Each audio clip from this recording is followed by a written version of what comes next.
Yes, everyone, you know what time it is. It's your boys Jack and Nico here. He's filling in for Dave, who is, I guess, deciding between whether he's going to be flying to Munich or flying to London sometime soon. He's, I think, actually over celebrating his nan's birthday, and as well as I think some other kind of family sort of events as well. So everybody do wish Dave well. Do hope he's having a good time. Do hope he has at least some eye on the game though, while he's having a good time over there, because this still is a big game. It's over in London as well, of course, if I'm not mistaken. Dave is quite close by. But where do you think Dave's head at is right now, Nick? Because Harry Kane is starting today. Do you think Dave right now is feeling positive that he's going to be sticking around, or do you think this could be the farewell match for his beloved age? And will he be flying to Munich? Well, first off, salute to the Nan, salute to David's Nan. You know what, man? If everything goes tits up, as we like to say, I wouldn't put it past him to get on the first flight straight over to Bavaria and start kicking some butt around town. However, he and I think are on the same pages. We're not cashing our chips in until the very last second, until Harry Kane is in that hospital having his medical.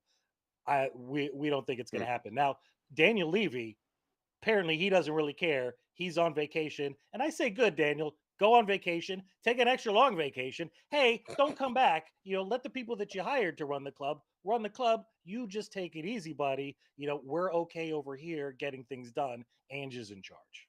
He doesn't really come across to me as the Miami type, though. I would say Daniel Levy. He comes across to me as maybe more, just kind of maybe he is, just a layover in Miami to go kind of hang out with Mr. Joe Lewis over in the Caribbean. But we do have, plenty of people in the chat today. Thank you for joining us.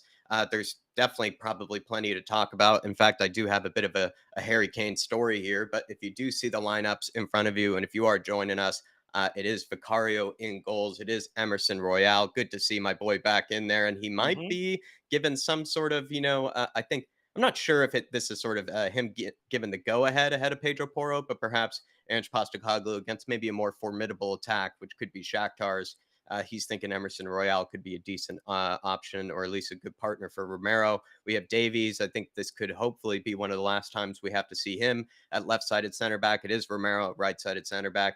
Destiny Udogie at left back, Højbjerg keeping his spot in that defensive midfield with Papa Matasar, Madison, Kulisevsky, Kane, and our boy Sonny. Højbjerg, though, maybe he's being given some sort of farewell match of some kind. You could also read it that way, even though I think he's made decent impressions under Postecoglou. Nick, do you feel like this could be a farewell match for Højbjerg? Of course, it's not, as big in the headlines as the Harry Kane one is. But I mean, a lot of people like myself would be very saddened to see, our Viking leave. And he has been linked, to that move away to Atletico Madrid. He absolutely has. I think it's been getting closer and closer too. I don't see this as being his last match, though. I think that the Atleti situation it has a feeling that it's going to drag on a little bit Mm, longer, possibly into the season, because they've got to stump up the cash. They've got their own issues with generating income. João Felix is a whole situation that they've got to deal with before that's they right. splash out the cash.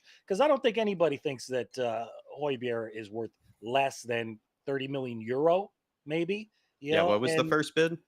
at first bid was 18 million pounds. Was it? I Yeah. don't even think it was eh, that much, but it was laughable. But at least I don't even think it was insulting. I think it was just them showing interest, saying, hey, here's a bid. Let's Testing the keep this waters. conversation going.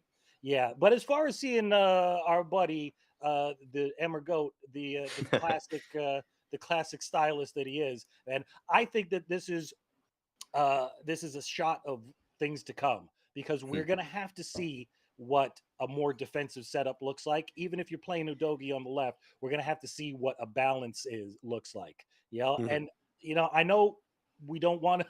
Most of us in this community don't really want to see a Davies left-sided center back on a regular basis, but until Van der Veen gets up to speed, man, we don't really have a whole lot of options. My Yeah. question to everybody else is, who do you prefer to see on that left side if we have to? If we have a situation where Van der Veen's got to play left back for whatever reason it is, do you prefer to see a Davies at left sided center back, or do you prefer to see a Dyer at left Mm, sided center back? that's a I really go good with the question. Davies.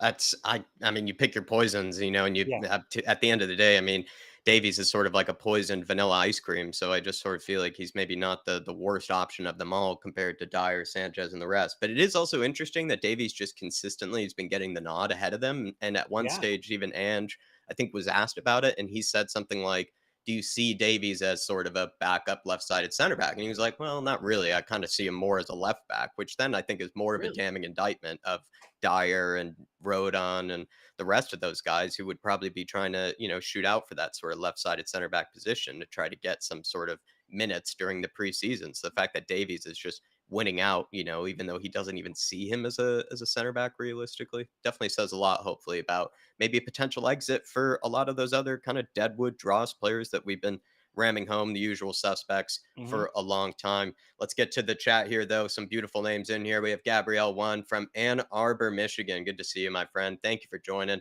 I know you were saying 11,000 or bust for a long time. We have finally busted it. Maybe 12,000 or bust now. Big up to you, my friend. Getting up, I think, at least an hour or two early before us. So Hmm. hopefully you have at least have some coffee, some OJ with you of some type, maybe a bit of the grape fruit juice. My dad did and kind of enjoy that for the nice early games as well. Big up to you, Terry Betts. Come on, you Spurs. Kane to start is just a smokescreen. Unfortunately, I think he is going. Terry thinks this is the farewell match. Welsh Gal says, big up, Dave and Jack. Hopefully, a new beginning of the era of Big Ange. Want to see a new attitude from the players on the pitch. Come on, you Spurs. Harris Army, IPA Army. I did have a lovely pale ale. It was slightly, adjacent to the IPA Army. Wasn't fully IPA. I actually said no to an IPA and went for a pale ale instead yesterday. Welsh Gal, but hopefully you're sticking strong with the IPA. You're sticking with your roots. Good to see you in here in the chat. Mark P's in the house as well, and he's actually, in He's fact, in the in the stadium. stadium, Nice. and he's saying loads of families there. Good atmosphere. Uh huh. Good. Well, you know what? It's a good occasion. It's a charity occasion. There should be a lot of goodwill about. My question is, will there be any shots of the Shakhtar administration and with the looks on their faces? How are they feeling right now? Daniel Levy's on vacation, so I guess that meeting about a little reciprocation did not happen, or maybe Yeah, something was just done behind closed doors, which wouldn't surprise me at all. We haven't heard much of that in the last yeah. 3 weeks or so. Very interesting. Maybe he just left a cutout or something of himself, behind, for Shakhtar to be able to negotiate with, and they'll just like put a phone or something behind it. Big up Rudy too. Greetings to Dave, Jack, and everyone in the chat. It's game day. Come on, you Spurs. Big up to Rudy too.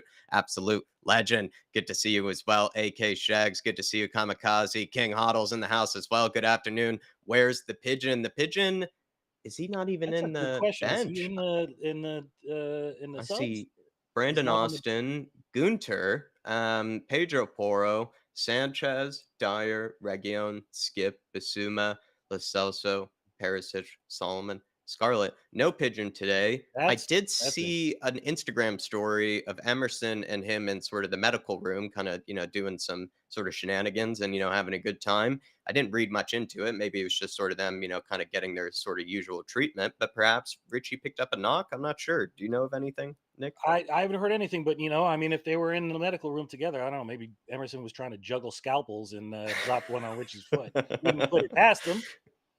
Definitely But not. that is extremely interesting. You're going to have to, refresh my understanding of the squad. Who in God's name is Gunter? Yeah, Is I he a was gonna youngster? say, I am not aware. I mean, this is again, sometimes where Dave's expertise as well as others can come into play because I Uh think huh. he's done a much better job than I have on kind of keeping up with the youth team as well as just being more familiar with a lot of their names. And Gunter, I'm not as aware of as some of the other sort of academy talents. Again, I would have liked to have seen maybe a Dorrington, perhaps maybe a Phillips, but I feel Hmm. like he just sort of did his sort of, kind of He usual just did stuff his medical. yesterday and Yeah, and yeah. everything like that. So it's kind of hard to really, I guess put that pressure on him or I don't know. That would be a quick turnaround time.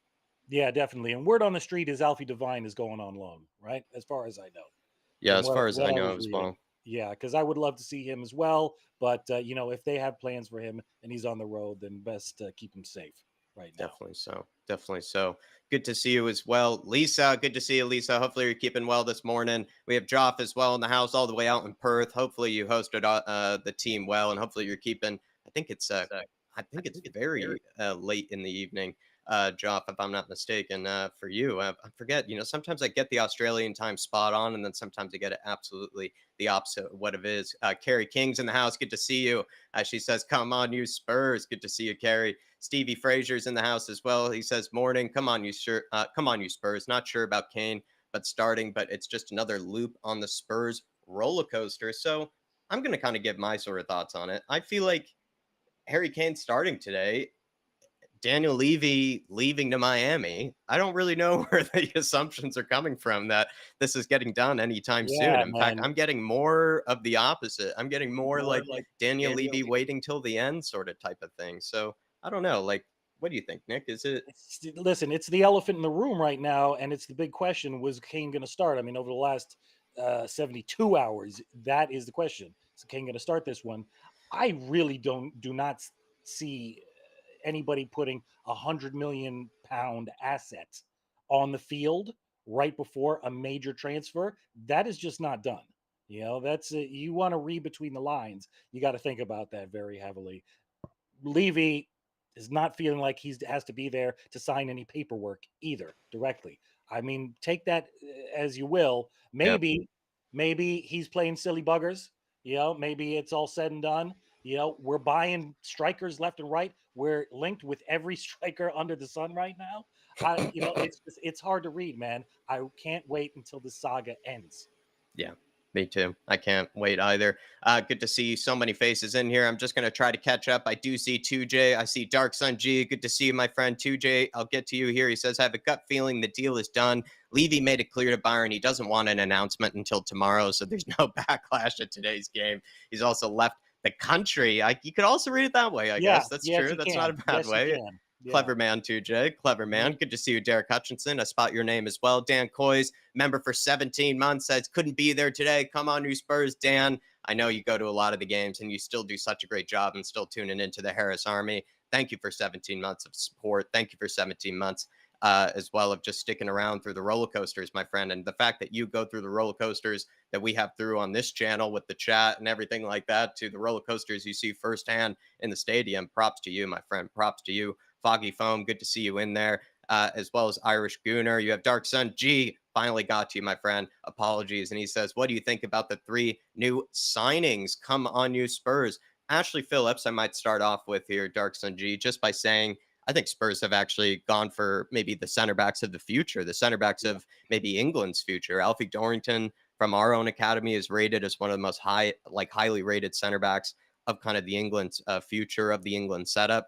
Kind of the same thing for Ashley Phillips, and they're both around the same age, both sort of kind of similar kind of stature, very progressive, very sort of modern kind of center backs as well. I'm very excited about us sort of having like a, I don't know, like Michael Dawson, I was a big fan of, but how would you put it? Almost like a Graham Roberts, Ledley King, just Dave Mackay, back to the old days of when Spurs had some real, sort of English, sort of just stalwarts back there, some real, kind of powerhouses because they're both like 6'3", 6'4" Yeah, as well, Nick. big boys, I mean, it's big great. boys. Yeah, you know what? And it speaks to what our weaknesses have been in recent years. Terrible at set pieces. We got to do something about that. We need to fix it right now, but we also have to look for the future. And I think the majority of us have been complaining about the stagnation within the academy and within the scouting department. This, to me, what's going on, particularly with the signings in the last couple of days and the youth signings, is a correction of that. It's looking at the data, saying, "Guess what? This guy ticks all the boxes." Or, if you will, what would Brighton do? How about that? What would Brighton do? Brighton would go and get Ashley Phillips. Let's get him before he does. I don't even want to know where Brighton go on vacation. They're probably just going to the most obscure countries in the world, to try to find the next, unearth the next talent. But the Yeah. other new signings as well, what have we brought in? Alejo Valise, Dark Sun Please. G. I like the fact that he's a big, tall number 9. I'm a big fan of big number 9s. He's also kind of seen as sort of one of the big up and coming strikers, out of the sort of, I guess, Argentinian kind of youth ranks. I think he scored some really big goals for them in one of their recent tournaments, despite them being what I heard quite terrible in that tournament. He actually scored the majority of their goals, which is Uh-huh. kind of what put him slightly on the map. And he's had a pretty good season for Rosario Central. And I also would add, maybe a bit of Gio Lo Celso kind of scout work or Gio Lo Celso kind of agent work here because that's his former club. And the fact that we've just signed this guy out of nowhere means maybe Gio Lo Celso is either kind of letting us get ahead of maybe the rest of the teams on signing this guy, or maybe he even told us about this guy or something like that and just said, listen, this is a real talent for the future. He's been very highly rated. We also have as well, I believe, who was the other signing? The big one, of course, Mickey Van de Ven. Mickey Nick, Van de take it Ven. away. Yeah, well, you know what, man? I listen. It's we had to get it done.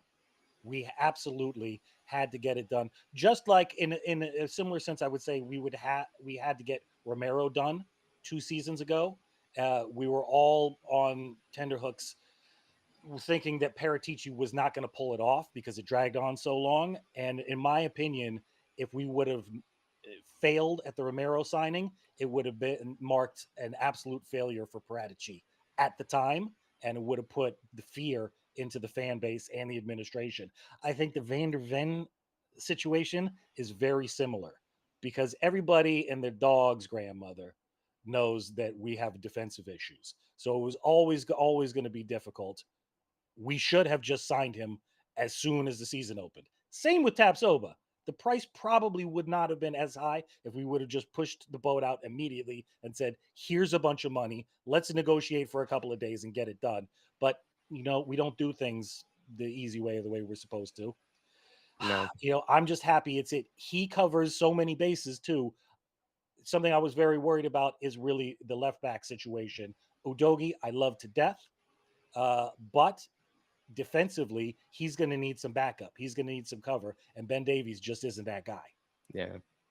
I feel like Mickey Van de Ven is sort of the signing that maybe was my second, third, fourth choice, maybe amongst the center backs we were actually going after. But what I sort of see it as, Dark Sun G, is what's maybe the best partner for Romero is maybe Mm-hmm. what's most important. What's also the best player for this system for Ange Postecoglou? Maybe sometimes the best center back overall, just individually, might not actually be always the best sort of partner because sometimes really good partnerships in kind of the defense can be maybe one more kind of talented center back, maybe a more well-rounded center back with kind of matched with another guy that just sort of brings out some of his better attributes and is able to sort of help him kind of thrive. And maybe that's what Van de Ven does, is that he's able to get Romero maybe more comfortable in stepping out of the back line to try to win it high up. And then Van de Ven can be sort of that cleaning up type of sweeper in the back line and also has sort of more that recovery pace that the rest of the defenders have never had whenever we've made mistakes. Like Dyer, yes, is, kind of a bit more reserved center back, I guess, like Mm-hmm. Van de Ven is, but he never had the recovery pace whenever he did get beat, in a certain scenario. Whereas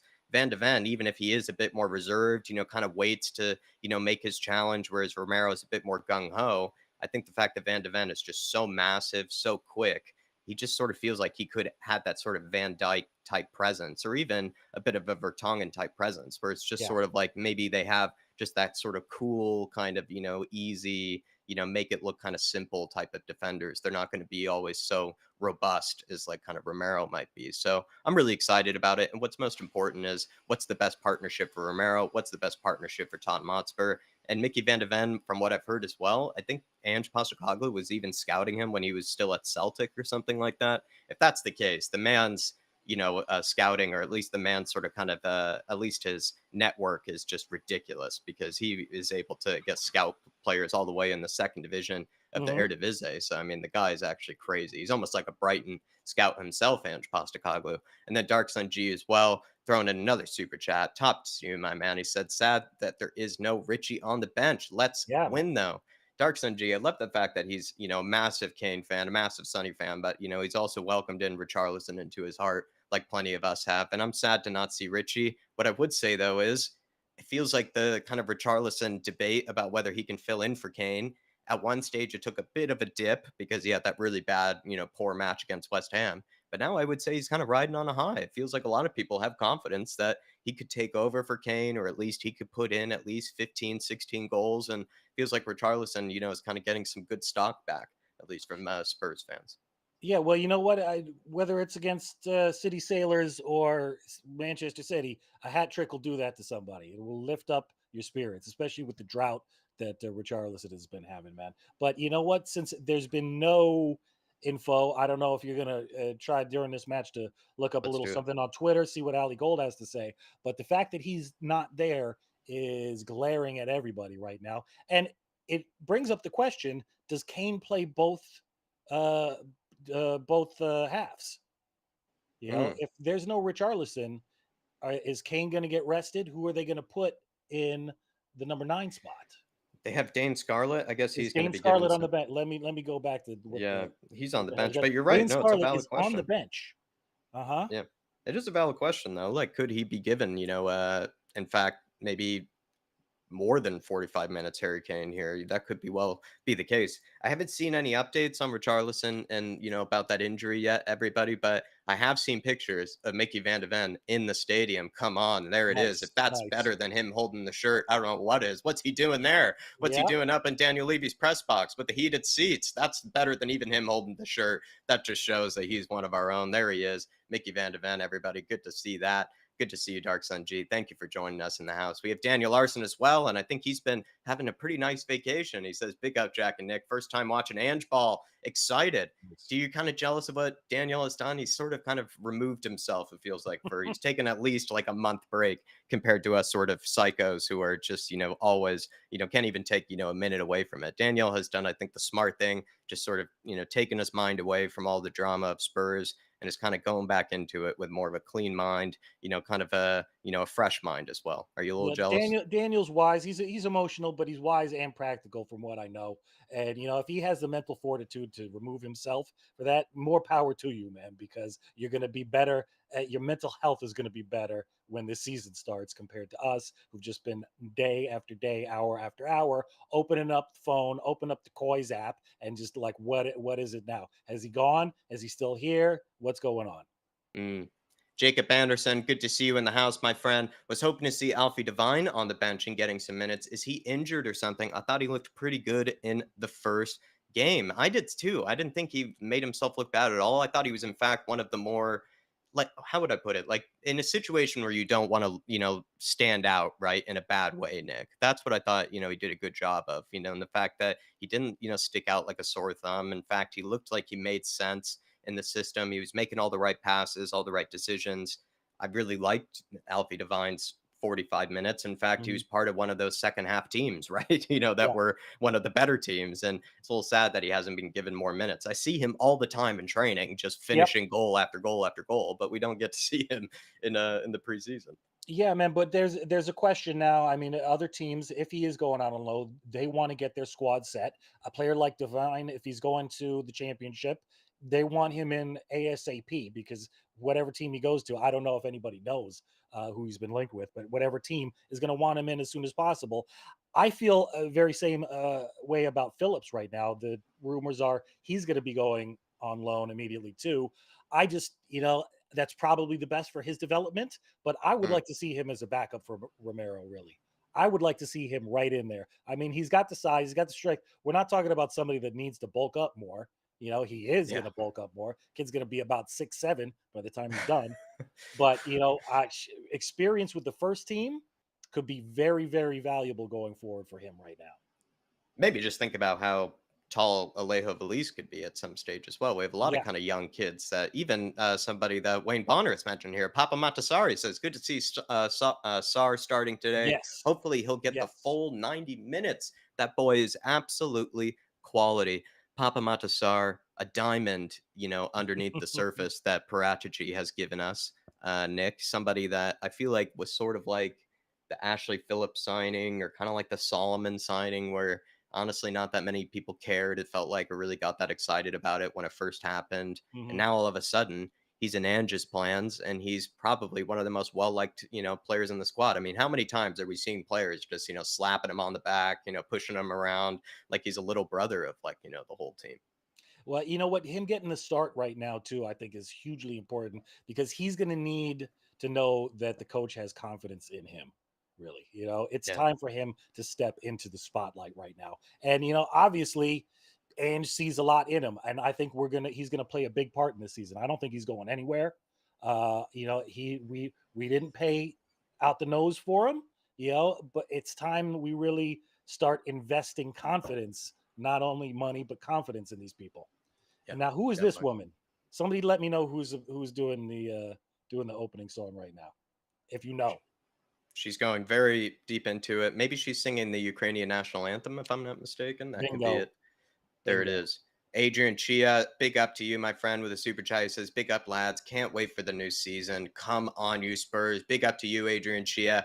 Hopefully, you have some scripts written out for today. I would say take it easy. Again, though, this is only a friendly. No need for any roller coasters here. Save the roller coasters for the regular season.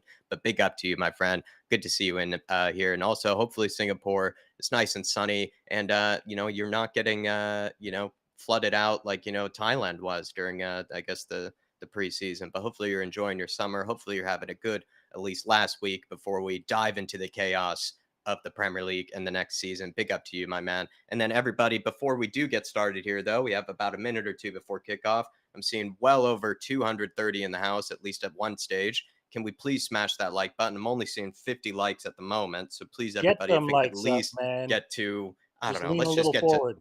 just lean a little forward, maybe smash something that will light up into a thumb, please. It does a great service to us. It helps us battle against the algorithm, like Dave likes to say. And if you do want to support the channel in any way, like Adrian and Dark Sun G have, and plenty of others, throw in your member super chats if you are a member, throw in your milestones, and throw in a super chat if you do want to support the channel and you want to get your thoughts heard throughout the game. But we're about to get started here. Hopefully, I won't make a late start with the scoreboard, pull off my usual yellow card antics as per usual. But everybody, it's good to see you in here. I'm seeing Tyler in here as well. Good to see you, Tyler. Hopefully you're keeping well, my friend.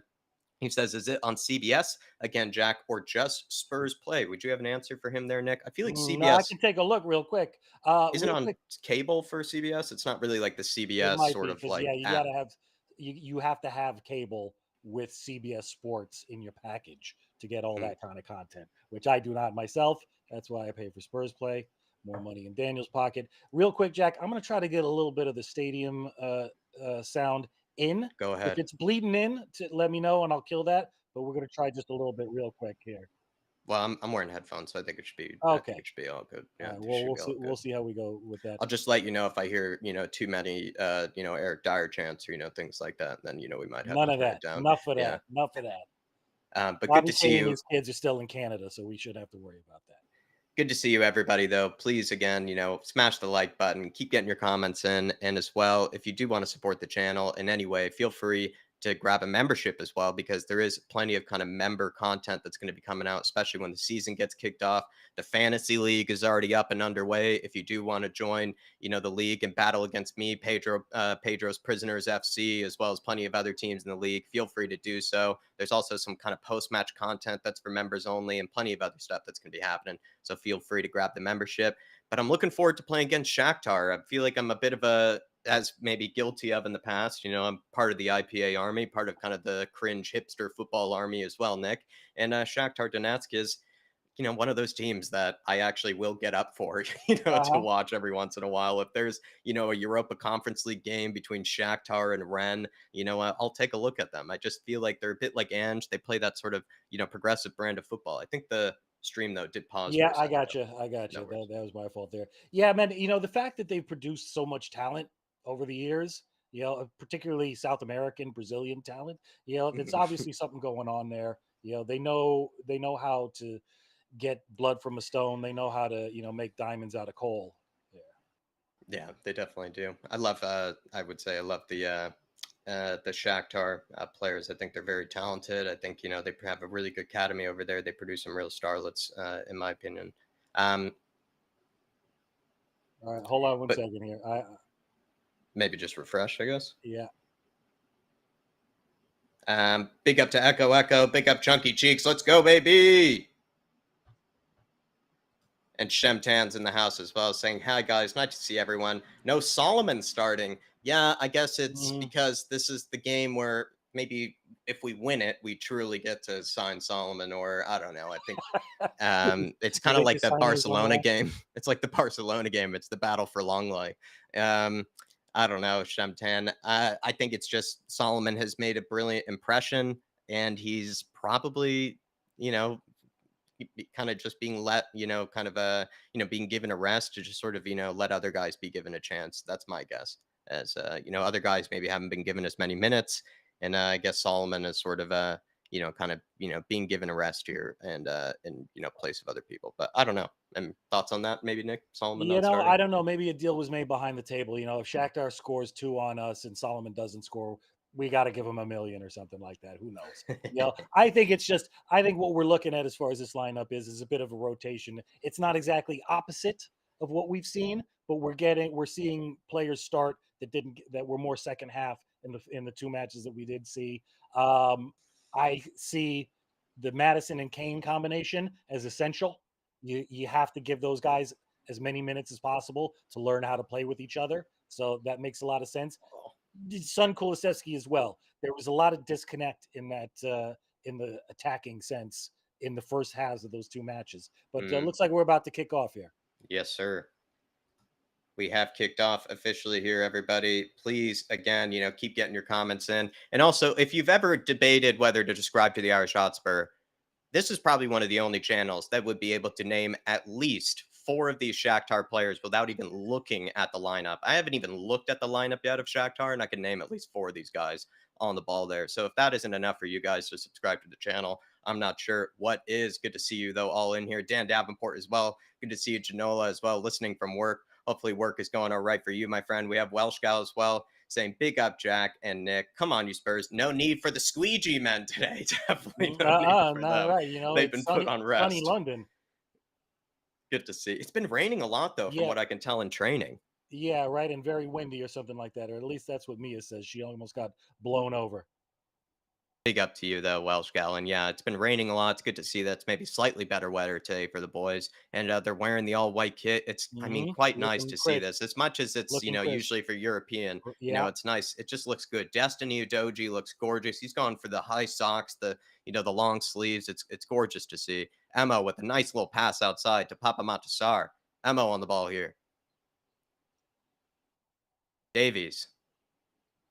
A lot of fast movement, a lot of one touch, no slowing down. I don't want to see any slowing down today. And I'll tell you, Jack, what I'm really most interested in, because, as I like to call my perspective, it's the schmuck on the street perspective, because I'm not really tactically that astute. I never played any league ball, anything like that. So my understanding of tactics and formation is not as good as I would like to be. I really want to get to grips with how Ange really does play his ball and what formations we can really expect. From what I've been hearing around the channels, really everybody seems to be portraying it as a 4-3-3, and in FIFA terms, let's call it a 4-3-3 third variation with the deep lying 6. Harry Kane! With the sitter! Oh, and it's a save from Piatov. Holy shit, he's still playing? This guy's like 80 years old. He's supposed to be from practically the Russian era of, Yeah, when I remember Piatov. He's from the Iron Curtain sort of days. The fact that I thought he was their goalkeeper coach. Oh yeah, and a block too. That's pretty sick. He's still playing, actually. Yeah. That's awesome. Amazing save there from Piatov. Absolutely.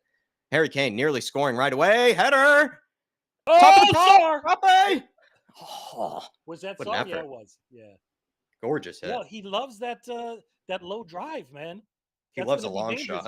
He's got to learn to tilt them to the left or the right a little bit, because they always go right down the middle. Emo getting stuck in high up the pitch here. This is a really good opponent to play here, though, I feel like Shakhtar, because they do play a nice brand of football themselves. They try to play out the back, as you can tell, which, I think helps us out a bit. We're trying to play our game. Yep, and they're trying to play theirs too. They're trying to bring it to us right away. That's what I like about them. They have lesser talented players, but, look at them. They're trying to play, their brand. Look at a 40-year-old, pinging a pass out to the left back. They're surging through our middle. Ball behind. He might be offsides, though. I think he should be off. Yeah, I think most of the team seems to think it's off. I think well done by Ben Davies there. Fair play to him. I think he sort of did the offside trap quite well. This is clearly both teams getting ready for their upcoming seasons, because Shakhtar is playing the way they want to play. They're not experimenting right now. Gee, says Solomon's around the same size as a trophy. We'll just lift him up at the end of the game. Paint him in gold. Throw him on the shoulders. Sean Maddox, I proved it already with Piatov there. I proved it already. Big up to you, Sean. From what I can tell, there are not as many, sort of household names. I've seen Matvienko, sort of that guy that's linked to that Brighton move. And then I've seen, I think his name is like Sikon or like something like that, or Sikon or whatever. He played there, for them last season, and he, missed one of the greatest sitters I've ever seen as well. So that's what I kind of remember him for. But huge, beautiful ball in behind for Kulusevski. Oh, offsides. But I would say actually, not as many familiar Shakhtar players as I would like. Well, you know what? I mean, I have no idea what this what it's Section 7, what the law, how much it's decimated the Ukrainian league in general. I was taking a look at their squad, and they still had a few internationals, but Mhm. I don't know, like it's nowhere near as many as they used to have. But they're still trying to play their game. They're trying to play out the back here, which is again why I sort of have, that real fondness for them. They just still try to play a nice brand of football. This is going to be a good game. So getting back to the formation, man, if you can guide me along, because it's, is it a 4-3-3? Does it switch? Is it fluid into a 4-2-3-1?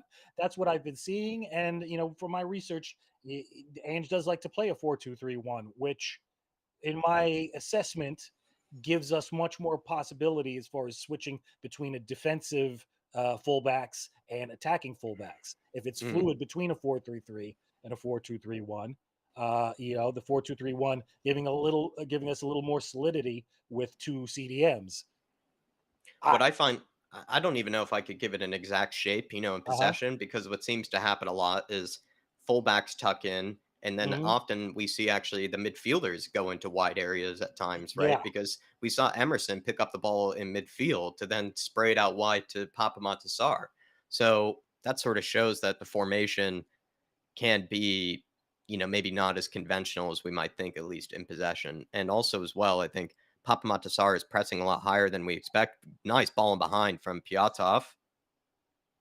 Looks like just sort of tripping over themselves there. It was hard to know Trip it whether he over was and a offside. nice cleanup. Nice cleanup by Emerson. I liked Madison getting stuck in there with the press right there. I hope to see a little more assertiveness in Madison's game on this one. As you're saying about the fullbacks tucking in and the mids going wide, Madison is good in the center, but he can also play wide. It's not exactly a winger, but he's effective there Mm. in those spaces. So that's where I'd like to see him used more. Who do we have here on the ball? I And think it's, this I is think, Mr. James, Mr. yeah, I think Matters. Madison a little bit deeper. Where is Everybody's Kane going for the playing right long now? sleeves. Kane is really right up top next to the Gorgeous. center backs. Oh, lovely Oh, pass from Sonny Harry. oh, Oh, very well done. That's a combination you love to see right there. Sonny with the pinpoint accurate pass right to Harry's feet, not too much on it like we saw last season. mm. Exactly weighted correctly. Honestly, Sonny starting bright with a beautiful Yeah. pass into Harry Kane feet there. Harry's already had a few chances already. Emo's just getting stuck in. Please, Ben Davies, no more love that, Ben. There you are, my man. Oh, Udoji, a little no, that's not what we like. sketchy. Oh, but he's Get rid classy of on it. the ball. It's all right. It's all good. He's classy on it. Hoiberg, nice. But Madison started that whole move with that beautiful pass out wide to Mhm. Emo. Love that, son. Take Beautiful care of pass that into Harry ball, as there. David would say. Take care of the ball. There we go. Harry Kane, Oh, gorgeous ball in behind very here. Sonny's in nice. behind here. What It's can gone Sonny first do with it? time for Goes the. for the cross. We have Pape at the back post gathering, sort of near the corner now. He's Recycling it finding back a little Hoiberg. bit, but not going too far. But then now they're going back to the center backs, but they're still above the halfway mark. Center backs are sitting well into Shakhtar's half while we're in attack.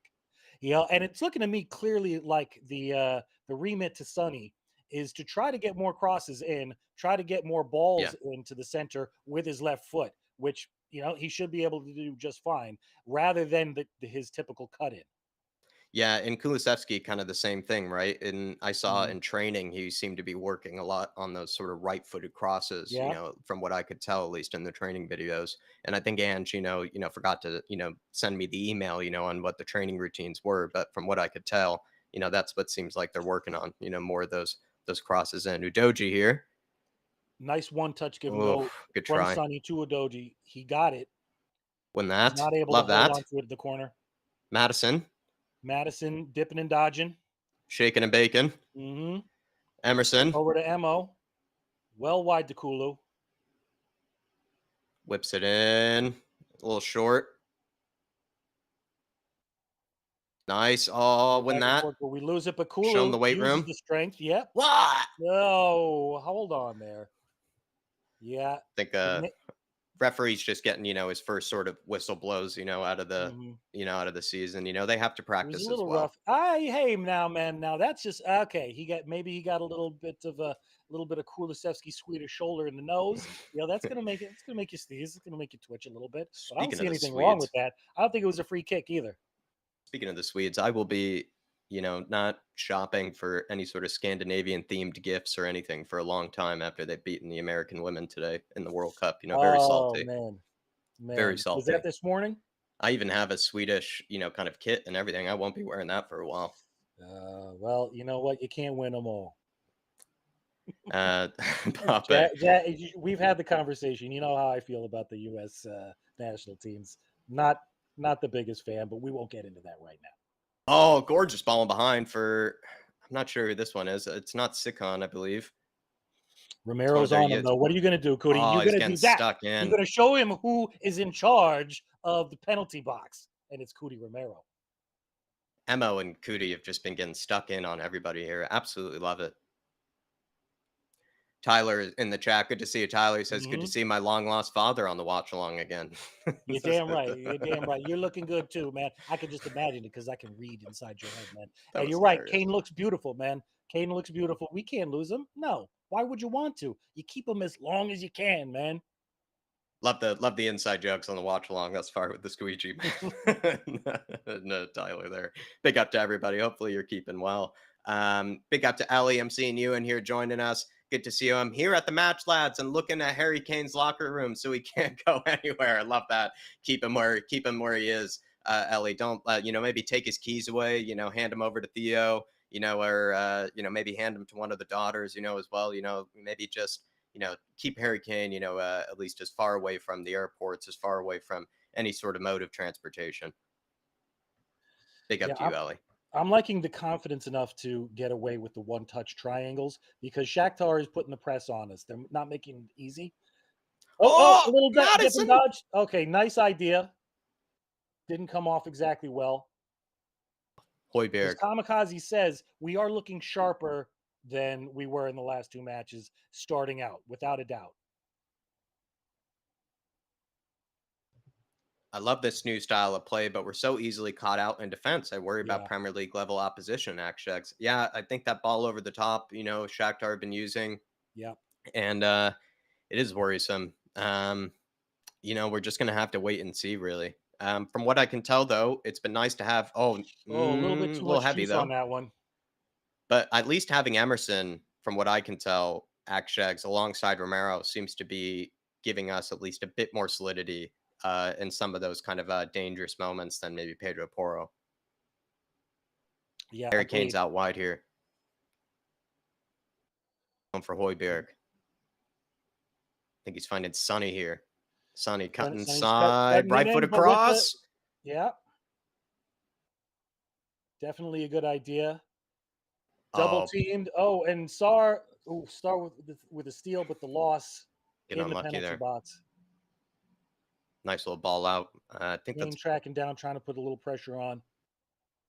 Sonny, we're peeling him. We're pushing him back, right back to the goal. We've got him pinned back. There we go. And that is a corner. Push back all the way by. No, wait. Oh, wait. What? I mean, no, the whole team stopped. I'm not exactly sure what happened. Yeah, the whole team stopped. I could have sworn that should have been a corner. That should have been the referee might have forgotten his whistle at home. Here we are. Cleared away by Romero, sort of. There. They have a ball out wide. Bondarenko. There you go. Is that Højbjerg? I think that Kulu came in there. Well done, Kulu. Good job, because that was a problem. That was that. Well aware of the danger that was going on and being proactive about it. Yeah, Emerson is being used, mostly to come into defensive midfield here, for sure. Yeah. And then to just track back between midfield and almost a center back position.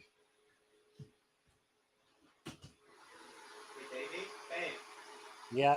Okay, it's out wide to Sonny. Sonny's going back over to Davies. Davies dipping. Oh, it's a hard ball.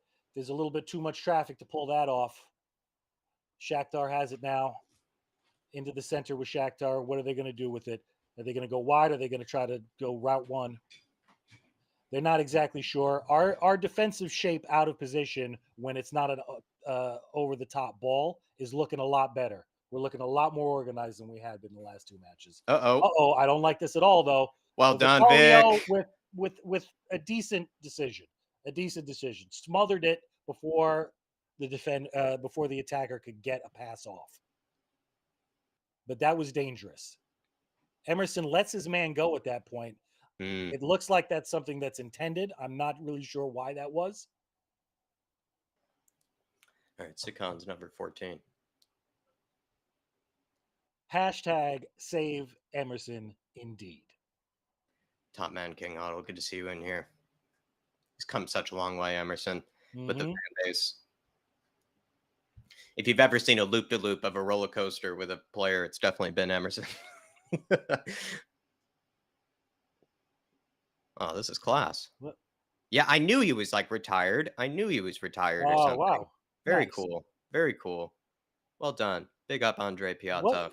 Oh.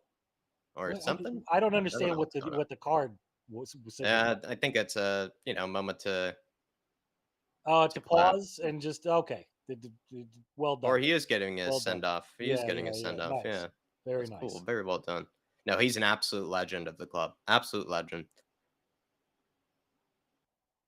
I swear, I thought he was 80 years old, and he's kept a clean sheet as well. Big up to him. He's had a lot to do. Listen, homeboy's hairline looks almost as bad as mine right now. So when it gets to that, that's the sign it's time to retire. Of course, I and Robin didn't take that cue, but the rest of us. Different position, Yeah. With the keepers, I agree. You gotta sometimes keep the hairline, intact. Big up to Piotr, so absolute legend. I'm curious why it was 15 minutes, maybe in particular, if that was a significant sort of number. But yeah, really well done from the stadium. Really well done from Shakhtar.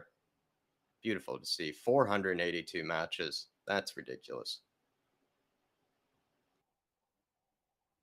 That's ridiculous. I mean, that's absurd. Echo, big man. I'm looking out for you. I'm looking out for you, my friend, because and it's me trying. Sean Butler isn't here. I think that he gives one of the best play-by-plays in the business. But Jack is, I'm learning from Jack right now because he has the experience and the skill. I'm just trying to do my best to cover up. You're not going to get the charm and the lilt of a David Harris. You're not going to get that emotion and intensity. But what you are going to get is a schmuck on the street report, and I'm going to try to do it as best I can. What's up, man? Echo. And thanks for tuning along. Thanks for joining us 30 minutes before kickoff. Sorry we couldn't go sooner than that. Big up to you, my man. It's Thanks a corner for in joining from us. Shakhtar right now. Do we defend it? Get it out of there. Not the best defensive a corner, but we did clear it. It is going back all the way back to their half. Someone's on the ground. I think it's Kulu with an elbow, with a hard elbow. To the hip. Not looking good. Topalon with a shoulder or an elbow into Kulu's hip. The thing is, the brother's very tall and lanky. It's hard not to miss him in the ribs, man. He should be all right. Yeah, he should. That's a tough one. But that happens a lot to him. He runs with his arms up like this. So him getting a little sharpness right in the ribs. That happens a lot. He's he's just that guy who likes to throw his body into everything. Yeah, he's that sort of player, and that's his attribute. Emerson rising up for a header. Nice little pass from Romero, holding up by Kane. Back into Højbjerg. Well done, Højbjerg. Get a lot of men around him there. Gorge. Oh, someone's got to be out wide for Romero there. He needs an option. Shakhtar now on the ball. Ooh, nice little dip of the shoulder from Sikon. Yep, and there are players in front. We are tracking back very fast. That's going to be a lot more effective when a guy like Van der Ven is in there. But we got to see 4 players behind the ball real quick. Definitely. That's very dangerous. Goal here, though. Very well saved by Vicario. Very well done. That's huge. I'm impressed with both of his actions in the last couple of minutes. Yeah, we needed that. Absolutely needed that there. Destiny Udoji surging down the left here. Sonny, Sonny with it on the left. He's moving into the center. Kulu, It's Kulu. Kulu's playing very tucked in sometimes here. Emo deciding. Kulu, kind of the edge of the area. Oh, nice little 1-2 with Matters. Oh, It gets Kulu through. still has it. He's Get going in for it, but there. not wide enough. You gotta see Kane right there, Kulu. Kane was right in the position. Kane is sitting centrally in the box in ways we haven't seen since Pochettino. Oh, We got to Kulu there. get Kane and Son. They have to learn to be playing this system in the way that Ange wants to, because we've seen it from Solomon and Perisic. Last game, and Perisic is on the bench. I would love to see Perisic on the left with Kane in the center, and what can be created. Uh-oh. That's not good. Cootie's with a little bit of a limp. That is not good. No. Please, no. Please, no. Emerson, kick him. Emerson, kick him. It's like, Yeah. Just whack him in the leg. He'll be fine. It's looking like a stomped foot. I don't know if it's too much. He's walking around. It doesn't look like a hamstring or anything pulled. It looks like he got a little tread on. I did drop my phone on my foot, yesterday, and it really did hurt a Hmm. lot. And I'm actually feeling it the next day. So I do see where Romero is coming from there. Similar levels of pain, I imagine. Big up to T Mission though. Good to see you as well, Okay, John. we have the ball. We're firing it in. It gets fired into Madison. Madison out to Son. Son, is he going to cut in, or what's he going to do? I think he's going to follow instructions, and he's going to try to put the cross in, which he does. It goes a little bit wide, but looks like Emerson's there to clean it up. Is it a foul? Is it a little bit too hard of a shove by Mo? Not really appreciating the weight room today, are the referees? Yeah, no. I mean, I guess they're taking the friendly a little bit too literally. But look, season starts next weekend, man. We got to get in shape. You got to be ready for this. I'm liking that from man, Mo this there. is a contact sport. I'm I liking don't that. think. Yeah, Jacko, have you heard of? Have you done a run through of the new rules and the little changes to the regulations? Just a moment here. Shakhtar kind of Shakhtar breaking is us. on the ball. Oh, Okay, close there. a little Well bit done. misguided. But now Spurs have a chance. Kulu. A little bumper cars here from Kulu. Kulu's by himself with no options. Shakhtar gets possession back. Now they're playing a little bit of triangles themselves in our half. Yeah, they have a bit We've of dropped off on the press. I don't like to see that.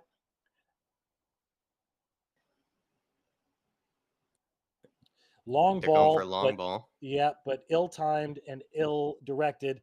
A dangerous pass, almost intercepted, but it does find Kulusevski. I'm not exactly sure what the heck happened there, but it was right near Son's head. He let it go. I'm not sure. It's like it just flicked the coif, just touched the little edges of the hair. You got any insight on what you think happened there? It could have been, I kind of agree with Tyler. Maybe Sonny was tucked too far inside there. Mm-hmm. It also could have been the case that, it looked maybe it was right in the sun. Maybe it got in, Sonny's eyes. The sun got in Sonny's eyes. Mm-hmm. And Unintended.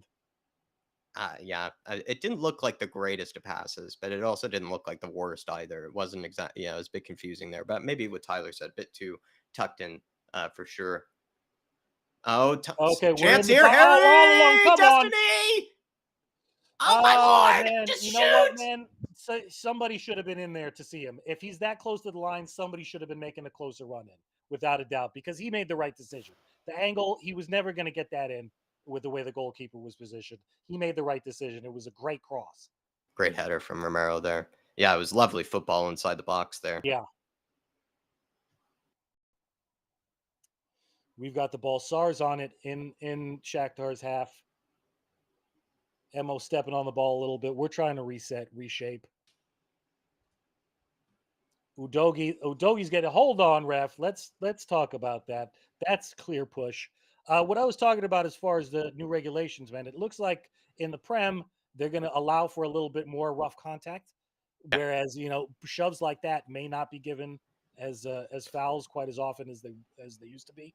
Yeah, so maybe we've been working on some of these weight room factors. Almost. Right idea. Yeah, good idea, but poor delivery with the switch of play to the right side. But we've got possession again. a little bit back and forth. Out to Kulu again. Oh, a little slippage from Hoiberg and Kulu. Kulu's been kind of slipping Yeah. up a bit today. Yeah, it's a we've taken our foot off the A little gas stumbling. compared to the first 10, 15 minutes. Sean Maddox bringing it up. Our passing was a lot more accurate and a lot more well timed in the first 15 minutes. We've gotten a little sloppy right now, and I don't like to see it because we saw a lot of that last year. Passes were heavy, the touches were heavy. Davies. Okay, but that's Oh, we're on the that's left that's here. what you're supposed to do. Madison. Madison with the fired ball in. Shakhtar putting a lot of people behind the ball right now. Sonny chasing back.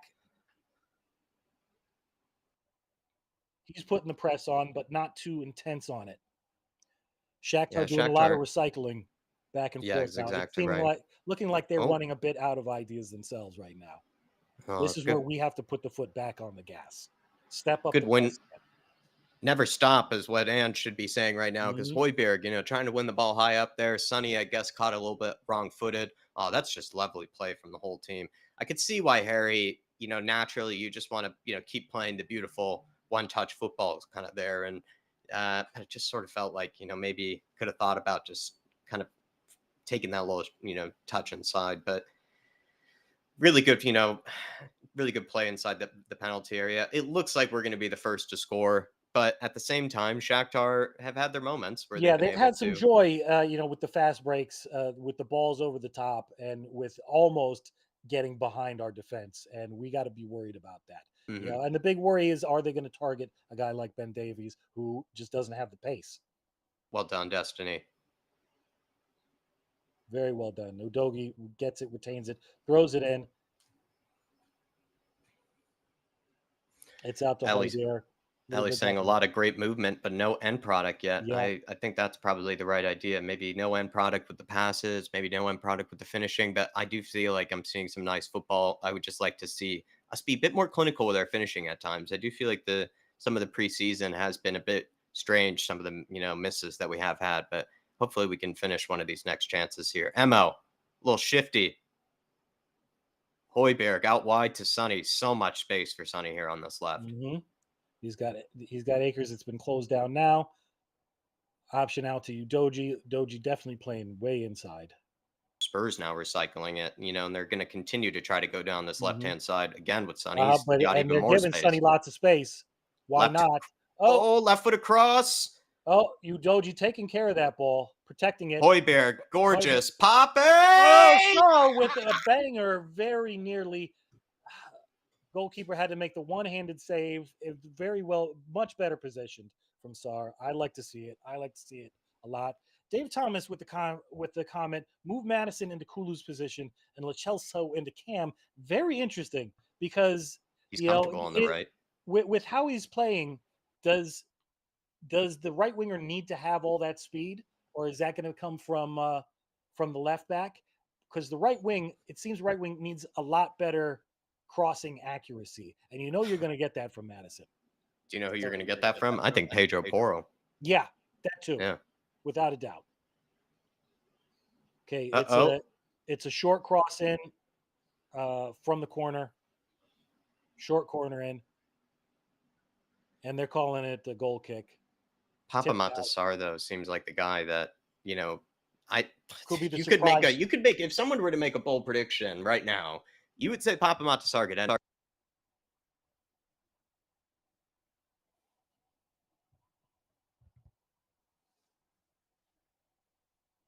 Jack, I don't know if you can hear me, but I just lost audio completely.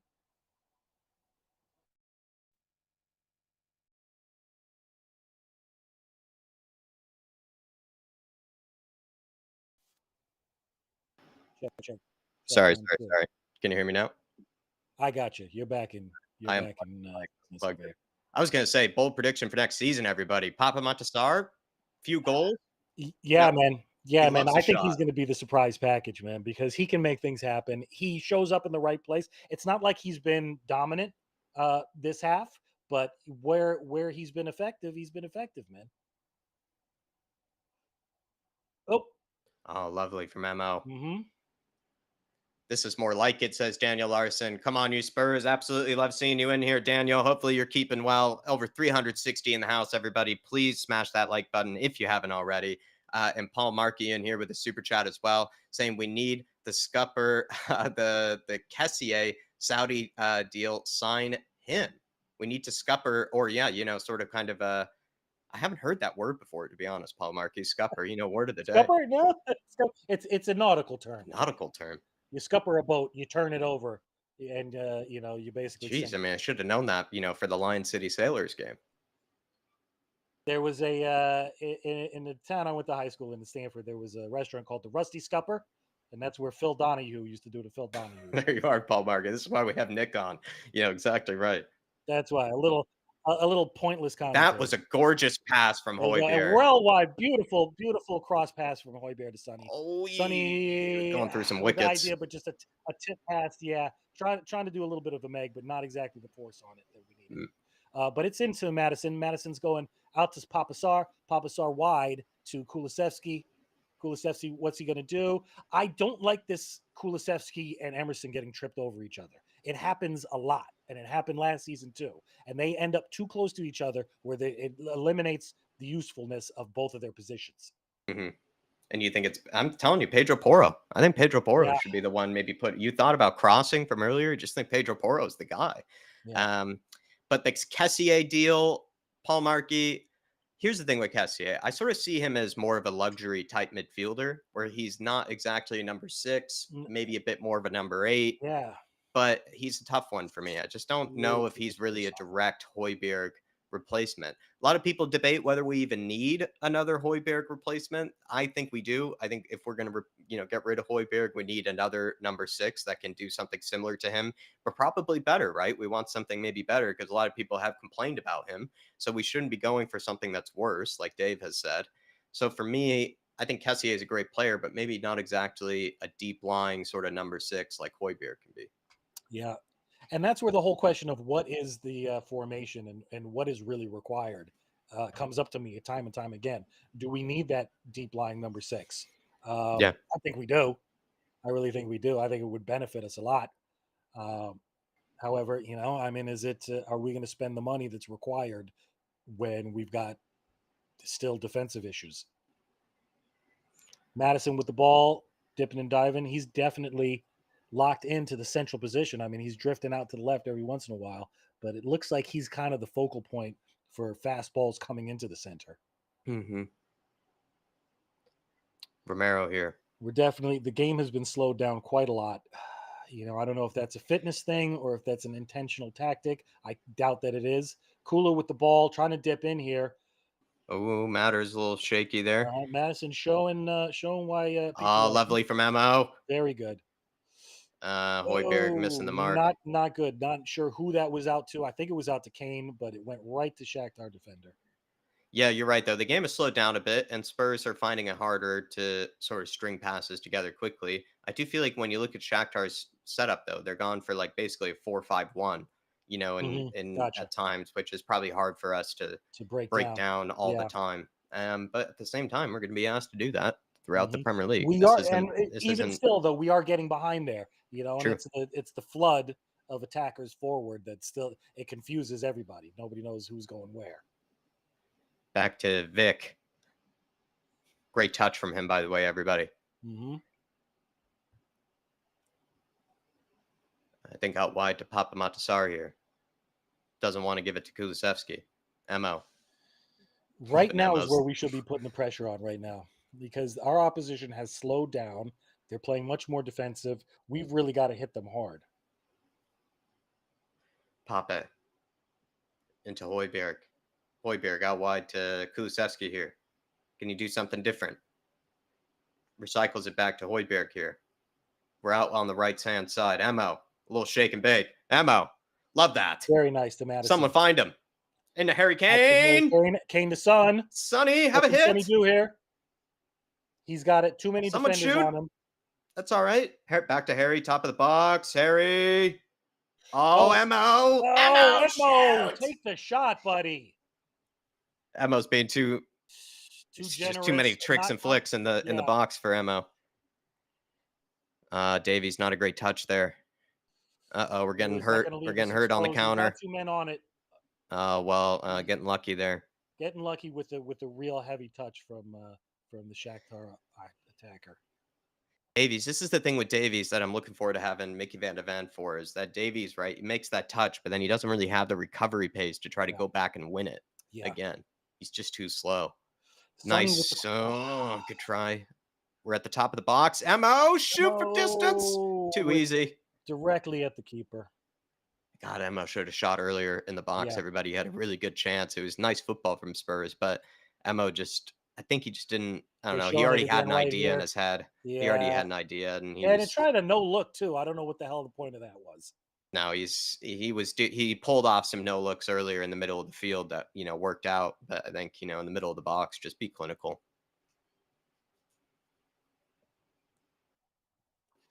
All right, Shakhtar with the ball in their own half right now. Kane putting the pressure on. Kane's right up this guy's butt. Oh, terrible pass goes right to, is that Kulusevski? Yes, here he Kane is. is in a great position right now. I don't know No, why you wouldn't give and it to it's him. Oh, Poppy. very close, very close. Kane was all alone in the box, man. Just a quick tap to him would have made a Oh, lot of sense, man. This is where I'm talking about. This front line needs to figure out how to play this system. huge chance there.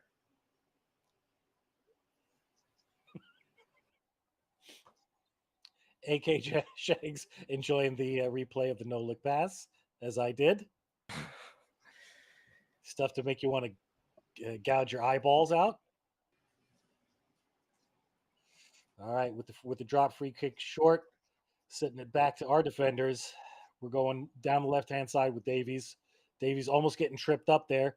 Sonny's touch looking a lot better because that ball was not weighted Mhm. correctly. Yeah, well So said. it's good to see him controlling the ball like the old Sonny. Davies to Romero. Romero with the nice cross ball. Is he onside? Sonny's very good about staying onside right now. Oh, Oh, come sir! now. Come now. Is that a pen? I think he's giving it. There we are. Bingo. Bingo.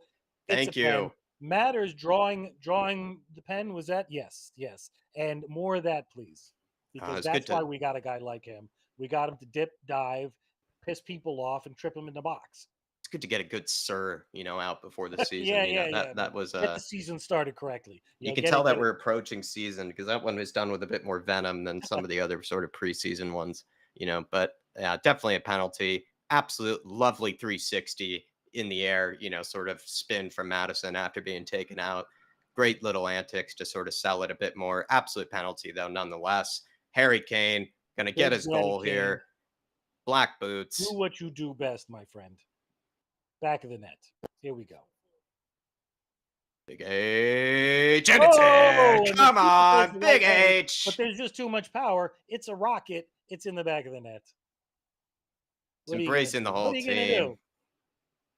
Not seeing, if we're going to read into body language here, body language police.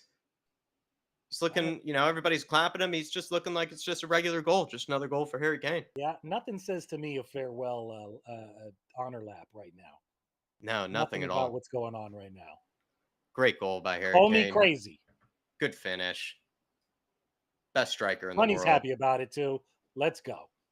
And this is actually the story. I totally forgot about the story here, everybody. Please listen in. So yesterday, I went on a big run around Prospect Park. It was around it started, where I live. It was around like 4 to 5 miles or something like that. And once I reached Prospect Park, all the bikers and everything were out. It was quite early in the morning, around 8 in the morning. And I was going on this run. And as I'm sort of, reaching the final sort of parts of the hill, Harry Kane, is I'm wearing a Harry Kane kit, I'm sweating it out. All right, Spurs are in here. Harry Kane can score again. Whoa, Big H. Big H. Trying to win a high up here.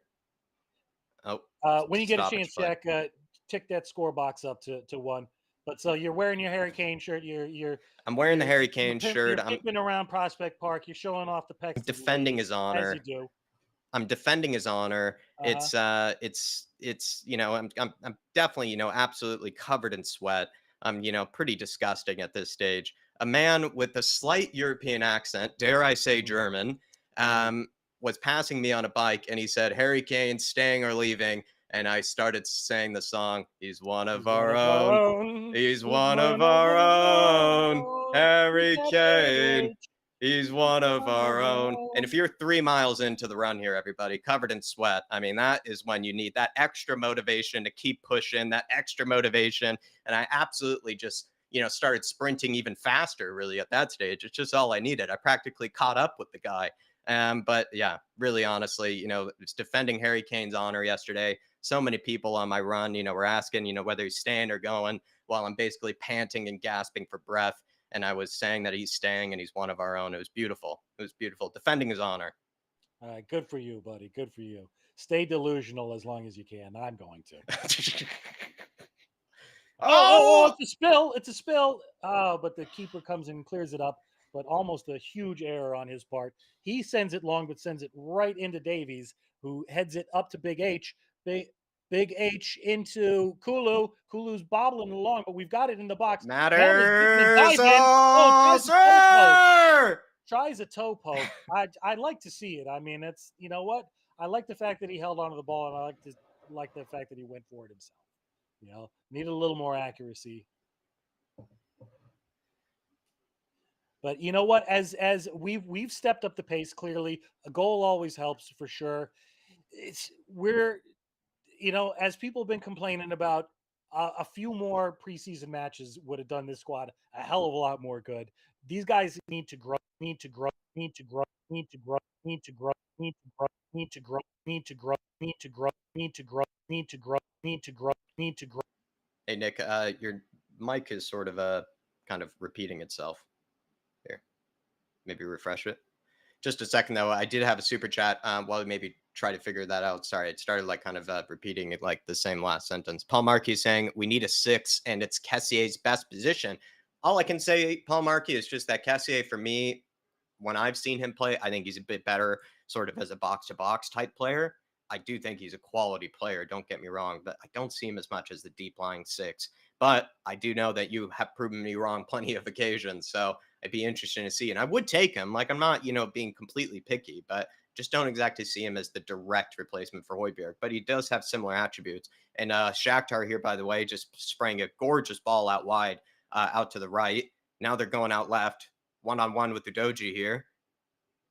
Playing a ball, it's gone nowhere there. But Paul, that's just what I think personally. I just don't see him as much as a number six. And then Dermatron in here with a super chat as well, just with the sunglasses. He's keeping cool. He's looking good. Big up to you, Dermatron. We've gotten our goal. And, from the most part, I can say that, we've looked pretty good going forward. Maybe some shaky moments at the back. And as well, I would say some kind of loose passing and some kind of some moments where we did kind of just get into a lull or kind of just looked a bit sort of bored on the ball, kind of like Sean Maddox had said, got a bit sloppy. But I'm happy with what I've been seeing. It's good to see Harry Kane get his goal. But yeah, and I think we're going to try again now, Nick, hopefully, if that's all right.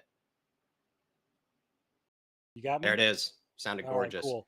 Yeah, man, that's been happening every once in a while. People in the chat, you'll DJ. notice it. Obviously, it's happened before. I can't tell, but apparently, I turn into, Trans Europe Express, some kind of a techno hip hop remix where it just repeats itself over and over again. It sounds It's quite not nice. intentional, but maybe I might start playing it off as it is. Who Yeah. knows?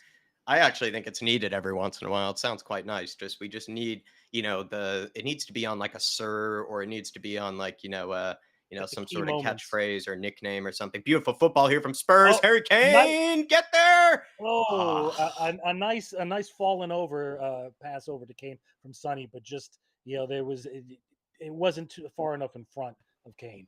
mid-season Kane, he's getting there. Full Yeah. stride mid-season, he's getting there. Not really that bad of a pass from Sonny. I think Harry Kane, he's just still carrying maybe a few of the, maybe a few of the burgers that he had, while he was over in the USA, touring about. Maybe a few of the wings, that he had on Hot Hmm. Ones or something like that. He's still carrying about, but good run there nonetheless. Whoever won that high up the pitch as well. Shakhtar coming down our left hand side right now. Oh, with Good with a clearance, decent cross Romero. in, but Cootie's in there with the block. Well done, Very nice. boys. Very A nice. little, And a wide clearance. I think we're trying to see out this half right now is what it looks like to me with a lot of heavy defending. I don't love to see it, but yeah, it's good to see how we handle that kind of a situation.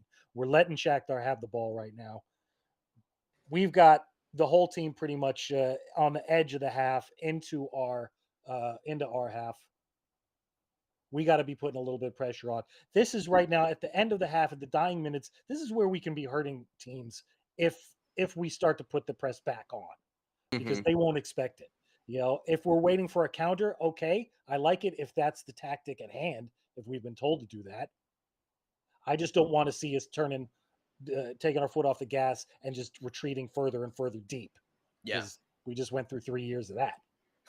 I think that was a bit of Hoiberg's Antonio Conte and Jose Mourinho sort of mentality kind of coming in there Left with that over, right? clearance. Yeah. Yeah. Uh-oh, it's a big Oh cross. no! And we get punished for Oh, it. Oh, we get punished for it. terrible. Terrible. I mean, honestly, it really wasn't needed. We were talking No. about. I don't know if that Hoiberg clearance was really needed, and it's a ball in. It's a header, Well done. Well placed ball. Well sort placed of on header. Davies' side. I feel like it looked like it was Yeah. maybe one over Davies. I'm gonna look back though. It could be already assigning blame to the wrong person here though, but it looked like it was over Whoever the Davies' man head. was marking him, he let him get in front of him. Yep, Ben Yeah. Davies.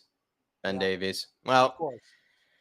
if we were to have any sort of solace in hoping that at least we just don't have to watch too much of Ben Davies there for the rest of the season, but that just shows, right? That's how we get punished. And all the goals that we have conceded in this preseason have been from He's the been usual suspects. yeah, They yeah, have yeah, all yeah. been from, and maybe apart from Pedro Porro, you would say, Yeah. but I think it's been fair play to Tanganga. I like him maybe more than the rest, but he's made a mistake. We've seen Sanchez make mistakes, and we've seen Ben Davies make mistakes, and it's sort of been the usual sort of players and suspects, I guess, apart from Pedro Porro.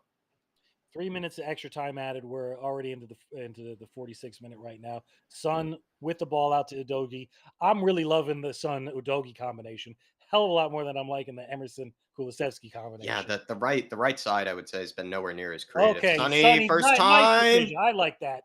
It was a little bit too hard for Son, but Son went for the one touch left sided midway cross, not all the way on the ground, but he did the best that he could do. If somebody was making the run directly into the box, that would have been sauce.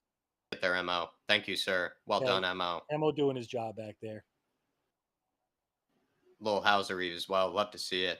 Dark Sun G says, I saw James Ward-Prowse hijack rumors. Would you take him? I know Dave was a big fan of James Ward-Prowse, as am I occasionally. I do find him actually to be maybe slightly underrated just because I just feel like he is better than just the free kicks. I think he does Yeah, have a good passing range. I do feel like he gets stuck in. He's not a guy that's just going to be winning, every tackle or anything, but he does get maybe that's the a bit thing. more stuck in than Madison might. I do feel like he's a different player than Madison is. Is he a deep lying number 6? I'm not sure. I think it's a Definitely bit not. I similar would say similar to the 7. Kessier type situation where I Yeah. feel like he's a different position. That being said, though, like I don't know. He's a good player, and I just don't think he's, as bad or as overrated as people make him out to be. I'm not saying he's underrated. Maybe I did just say that, but I think he's underrated in the fact that everyone seems to think he's overrated. So All right, Shakhtar getting a way more joy. What was that, Madison? That was gorgeous, but except we could not keep it. I really like to see that, but Shakhtar's splitting our defense way too much. They're getting us caught out with the cross balls. oh, but we have a counter here. Yeah. Oh, but Ah! right into was that Kulisevsky's head? Into his back, I think. Yeah. All right. With clearance from Shakhtar's goalkeeper directly into the back. Luckily he turned because that would have been a concussion right there. Thank God for that. I love the split though on James Ward-Prowse, in the comments there, everybody. Big up to David, big up to Rob, just right in front of each other saying, If I he could, stood out in a terrible team. Someone says he's the worst midfielder. I love right. it. Love the I mean, split. if I could say, all right, that looks like the half, and if I could, just put my cap on it, I think he's probably the most underrated player in the Prem right now. I mean, he's been underrated for years and years, but I think people give him a little bit too much credit. And right now, I think it's where his age at this point. If it was a 25-year-old James Ward-Prowse, I think he would spark up a lot more interest than he is right now. My question is, if we bring in James Ward-Prowse, is he making our team better right now? Is he dislodging a particular piece? Is he? Do I want to see him over Basuma right now? Not really. No, Madison's got free kicks. Sonny's got free kicks. Poro's got free kicks. We got free kick takers right now. it's You know? true. It's true. And as much as I sort of stand up for the guy, is he what Spurs need? Maybe not. Dark Sunji, maybe not what Spurs really need, but I just feel like he's better than what some people make him out to be. Mm, I just feel like if we're going to be replacing Højbjerg, we need to be replacing Højbjerg with sort of more of a direct type number six replacement that is better than Højbjerg, because it seems like he's been a very divisive player since coming to Spurs. A lot of people have felt like he's done a great job, done great service. Others feel like he's very overrated and, kind of gets away with a lot. And that just sort of then means we need to sign a player that is just going to convince the whole fan base that he's sort of the right one to be that number six, because I'm not sure if it's always going to be Basuma every match playing just as yeah. the conventional deep lying number six. He has been, I think, praised a lot by Postecoglou for the fact that he isn't just that type of player. He can play a bit higher up. He sees him as just kind of an all action type midfielder. So that then means if case there was an injury of some kind and maybe Basuma to help out the team needed to be pushed higher up, it'd be great to have like a good number six of some kind to come in and be already sort of ready to be able to, keep the system, functioning, the same way. I agree, man. I agree 100%. And we just don't have that right now. I mean, listen, for all of Hoybier's faults, he is that player. He is our defensive midfielder. He's really the only true one we've got right now, other than Skip, who I don't. People say Skip versus Sar, etc. They're two different players, man. Hmm. They play in two different positions as far as I'm concerned. Skip is supposed to be a number six. He's supposed to be a defensive midfielder. We just don't have one that's quality enough to be relied upon to do the job day in, day out. Hmm. Højbjerg just doesn't tick all the boxes as far as ball retention and pass accuracy. He puts a dime through, maybe once or twice a game, but it's just not consistent. It's not consistent. Yeah. No, no. And I think another thing with Hoiberg, with certain people at least, is that maybe he's just not as quick on the half turn as they would like him to be. He's just not as, quick on the Yeah. ball. I think he sprays some beautiful passes when he has, time on the ball. But when he's under pressure, does he always, sort of spin his man and then spray that beautiful pass? Maybe not as often as people would like him to. And so that's what I think we need, is somebody that can sort of just do exactly what I just said there. But big up to Dark Sun G. And then as well, good to see so many of you tuning in here. I did see a comment from Michael. Good to see you, Michael. Hopefully you're keeping well today, my friend. He says the Polish commentator was ripping into Davies, ripping him to shreds for that goal. For that goal. Is it just been a reminder to you this whole sort of preseason? Like I feel like in subtle and also very obvious ways, we've been reminded in the goals that we've been conceding of just sort of the same problems of the past. Like we can play very exciting, sort of possession based brand of football, but the goals we've been conceding are sort of like the same type of goals, just sort of defensive errors, defensive, kind of lack of concentration, missing a tackle, getting, beat in the air, Poor just sort of things positioning. that are Yeah. more individual than they are even kind of system, kind of hmm related, I think. I After 63 conceded goals, I don't know why we would need a reminder. I don't know why this wasn't done the day after the season ended. I guess the transfer window doesn't open the day after the season ends, does it? I'm probably off on that, but to my point, why wasn't it done immediately? Why didn't you do why? Because we know that Van der Veen went and saw Postacoglu very, very early on. They Yeah. had meaning together. The personal terms were essentially worked out. He said, I want to go. I like this guy. They liked each other. We should have done it, whatever it took, right then. Hmm. I guess that's possibly when Wolfsburg started pushing the goalpost out right then. It's frustration upon frustration. But the thing is, so they brought Van der Veen in. The more Davy screw ups happen, between now and I don't know, Barcelona, I Yeah. guess. If he gives up another goal, hey, if they put in Dyer and he gives up another goal, hopefully we score a couple, but at least maybe that just forces the issue. I just Forces the hope Mhm. maybe Van de Ven is in the stadium right now, just realizing that it won't take a whole lot to be better than what we have right now. That's what he's probably seeing. And The bar is set I very low.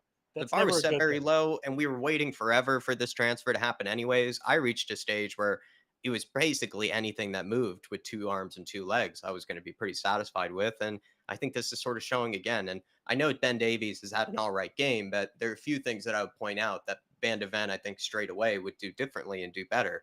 Ben Davies at times not really as good on the ball as kind of the rest of the team. He doesn't really make as many passes to sort of break the lines, and sometimes maybe even looks like he doesn't have really an idea right away when he does receive it. He'd be a Uh-huh. bit sort of kind of just safe with it, if is another way to put it. And then another thing is that when he does make a mistake, as every defender will, with either a loose pass, loose touch, or something, doesn't really have that strength or that athleticism to sort of go back and win it, straight away, or kind of track back and go and win it. And that's what sort of then leaves me, happy with Van de Ven, is that those two things he'd be better in. He's better on the ball than Ben Davies is, and he'll probably have that recovery pace that Ben Davies won't have either. That being said, though, he did just get beat in the air, though, for that goal quite easily. And Yeah. we do know that Van de Ven is something that maybe that he needs to work on. But the way that that was hit, I mean, that would have hit Van de Ven in the chest. That's how Yeah, tall he without a is. So doubt. I mean, I don't care how bad Vanderven's numbers are aerially. It wouldn't have that been a wasn't safe high enough. situation at all with him right there. And Yeah. it's Vanderven's positioning, defensive positioning is supposedly very, very good. Whereas Davies puts his body on the line, but it's just he doesn't have the same understanding that like a Romero does, because a Romero kind of sees the danger happening before it happens, where Davies kind of in the right place if he's already way back, but Hmm. he doesn't move himself, Hmm. to get to squash the danger. Quickly, Nick, before I get to Brandon Troller super chat, big up Brandon Troller, had a comment from 2J a while ago. Big up to you, 2J. And he said, does Vicario actually make any saves? It seems almost every shot on target is a goal against him. Are you worried about Vic at all? Do you You feel know like what? I it's am a little bit overblown? worried, but he had a couple of very good saves. He had one good smothering that I thought was a good decision. He could have waited to see what happened and made the save. Instead, he was very proactive and basically took the attacker out of the game immediately. And then he had another very close after that, another fantastic save. Hmm. So other than that, though, the goal, could he have done a lot better? I've got to see a replay one more time to see what his decision making was on that point. I'm not really faulting him for that one. I'm faulting our defense Yeah. more. It was a very well placed header. So I did have my concerns in the first two matches. I thought he played a lot better today. I don't want to go on a massive rant about it, so I'll just sort of keep it sort of short, 2J. But I'm just relieved. I hate to say it, in this sort of manner, but I have been harsh on the guy. I think it was going to be pretty easy to be better than what Lloris was last season. And that was part of the reason why we conceded 63 goals, was a lot of it due to kind of Lloris's mistakes, either in Mhm. possession or just simple saves that he just didn't make that could have probably been saved. I think in both North London derbies as well as Man City. So, and Aston Villa as well, and Newcastle. I could go on. So So they if just I showed look it. at it, Vicario, to be honest, is not making as high profile errors as Lloris would. And of course, it's not, in the big games yet, but that's how I just sort of see it. It wasn't going to take a lot to be better than what Lloris was last season. And I know I'm sort of putting him down, but that's just sort of how I see it. And I guess that's sort of, my typical nature, because I was pretty harsh on Lloris last season. That's just how I sort of see it too, Jay. I just think he's already going to be better than Lloris in a lot of factors, both in possession, but also just maybe simple saves that I just think Lloris just wasn't even making last season, if you ask Mhm. me. They just showed the goal back too, man, and I think it's a very harsh uh, to lay that much criticism on Vicario for that one. He had to cover both sides. He was in the center, and he had to cover both sides. It could have been coming from either direction on that one, and he made his effort. He was a little bit slow on the decision. Maybe as he saw the ball coming in, he should have started moving to the left a bit more. If I'm going to criticize him at all, it's going to be on that one. Uh, Yeah. Shem Tan, bringing up 5 goals conceded, 6 shots on target. I don't know. I think you maybe want to check your data on that one, because there were a few more. He had a Yeah. few He's more had more direct shots than saves, that on target. Yeah, for sure. particularly against West Ham. He Yeah. had many. He had at least 3 saves against West Ham, direct shots. Hmm. Brendan Troller says, what about Tyler Adams? 20 million relegation clause, another sort of hijack type question here. I think he's been linked with Chelsea as sort of the Yeah. backup option to maybe Caicedo if they don't get that Caicedo deal over the line. Brandon, I like Tyler Adams. He actually has a great mentality. He would be somebody that you'd be signing, great for the dressing room because he's not really sort of a guy that, has any sort of kind of, baggage that he's carrying with him or, doesn't, look at himself any, sort of selfish way, or thinks about himself, in any way. He's actually a big team player. I think he's been given the captaincy, if I'm not mistaken, even for the US team, Yeah, which is yeah, very impressive for how young he is. And he's also from New York as well, Nick. So I mean, he's also has that a bit of approval. Is he again? He is a six. He is sort of a defensive midfielder. Is mhm. he what we need in that position? I'm curious. Like, I'm not Does sure he if make he's the my team favorite better? choice. Yeah, Yeah, I don't know if he does. I don't know if he increases the quality I overall respect him though. the I like him squad. a lot. I do like him a lot. Kind of like his attitude. I like his overall sort of aura and his sort of and he's a hardworking type midfielder as well.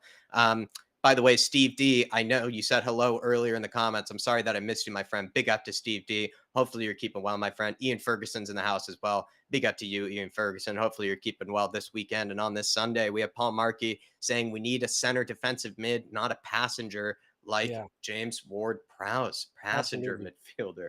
Go on, Nick. Absolutely. Jack, real quick, I'm gonna re-up on a beverage. I'll be right back. Go ahead.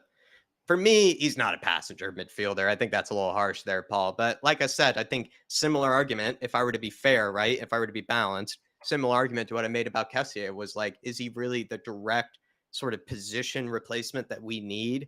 I'm not too sure. I think he's, maybe more of a number eight, maybe more of just sort of kind of a conventional central midfielder than he is really that deep lying defensive midfielder that we need that can sort of string together passes, be able to handle a press on his own, those sort of things. And Ward Prowse, I think, is not exactly the best sort of player for that. And I'm not sure if Kessier is either. To be honest, Kessier might be even better than James Ward Prowse if you were to ask him to play that type of role. So I would sooner actually take a Kessier than I would a Ward Prowse.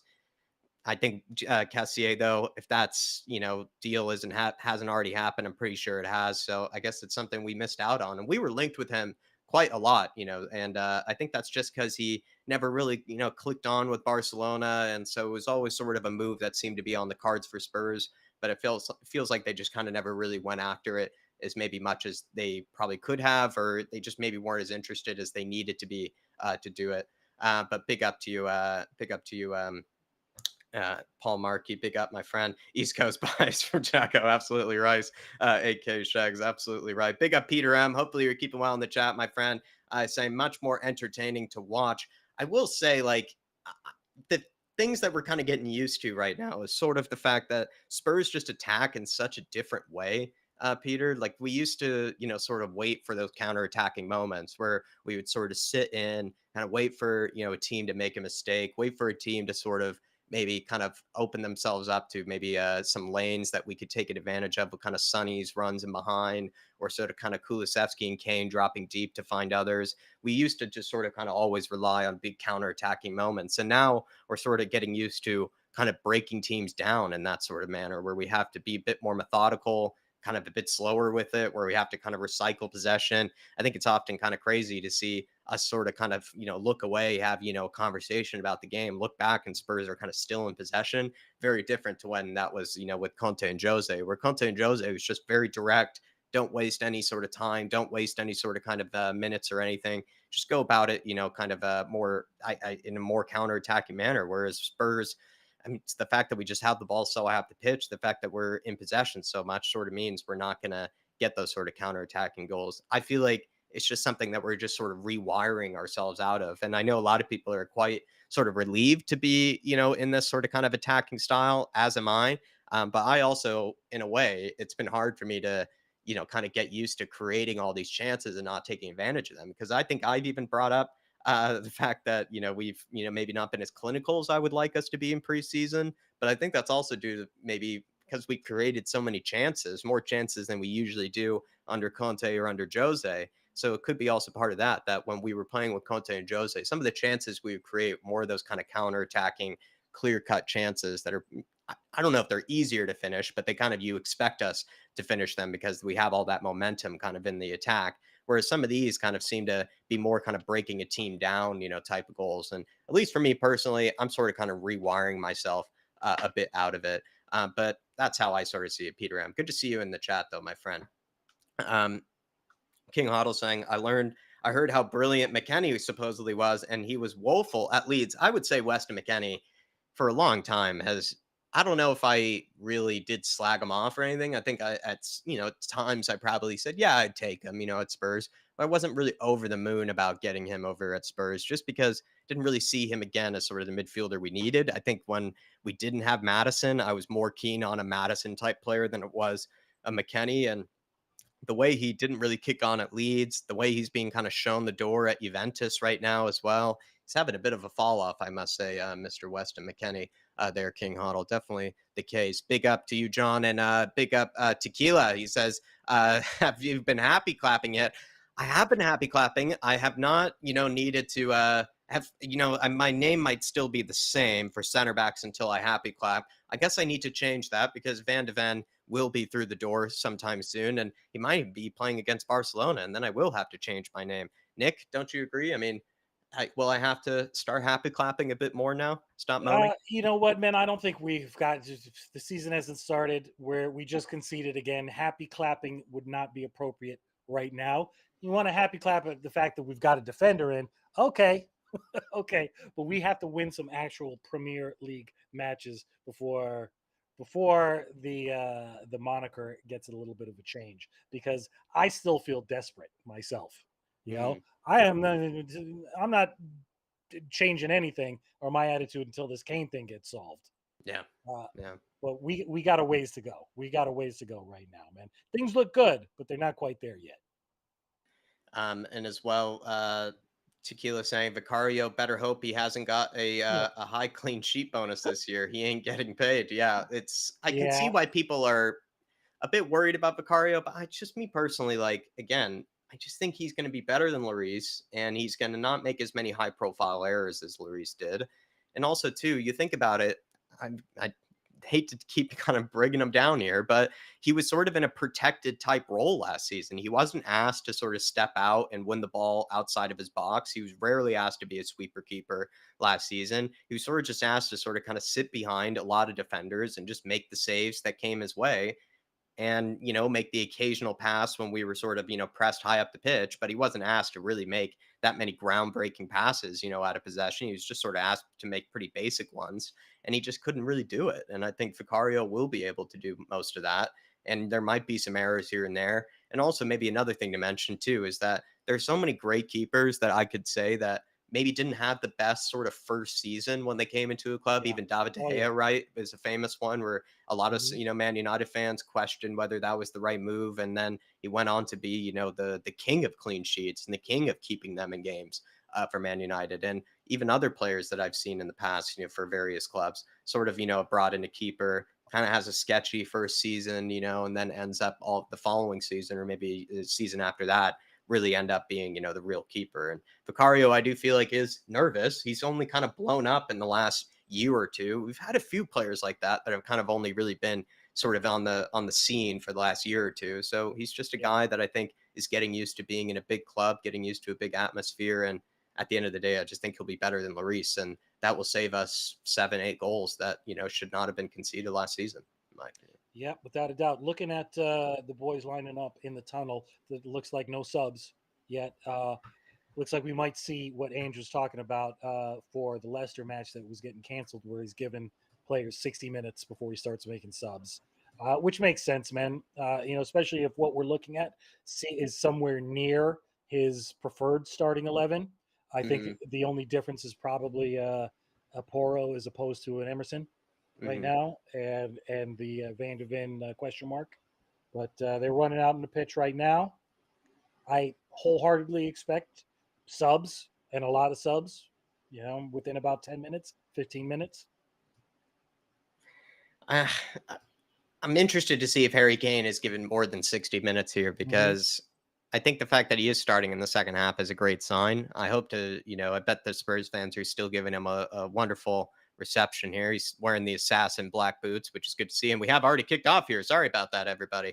Let's get caught up here. Harry Kane pulled a fast one on me as well as he pulled a fast one on the Spurs play Oh, cameras. nice fireball by Romero to Emerson. And Kulu holding it with his left out to Mo.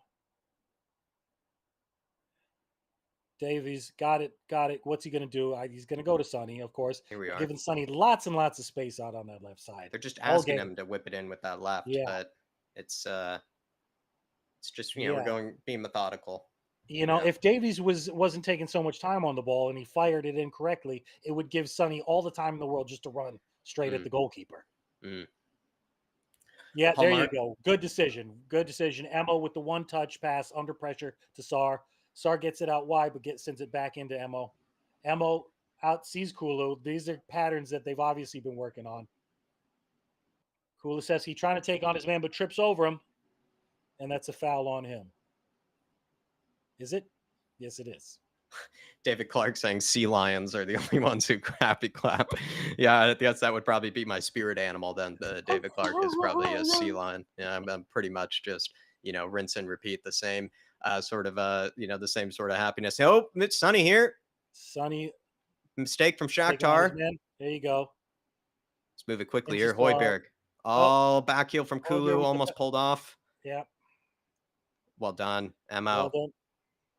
Someone fouled him back there earlier. Paul Markey saying, why don't goalkeepers come and catch crosses? I would say that is part of maybe Vicario's at least recent, I'm not going to be just completely praising him over everything. Like from what we saw from highlight reels and things like that, he doesn't seem to be, the most convincing when it comes to, kind of his come to his parries or kind of his crosses, kind of how he deals with it. Kind of he seems to prefer the punch. Whereas, as much as David Rea, is, I guess, a thing in the past, he was, I guess, known for being very good at, kind of handling crosses and things like that in comparison. Yeah, you know what? And he's got the height on him. He should be able to come out for. That's something that they're just going to have to work on because the directions of his parries is what's very, very concerning. See that pass he made right there? That would have taken Lloris 10 years. Yeah.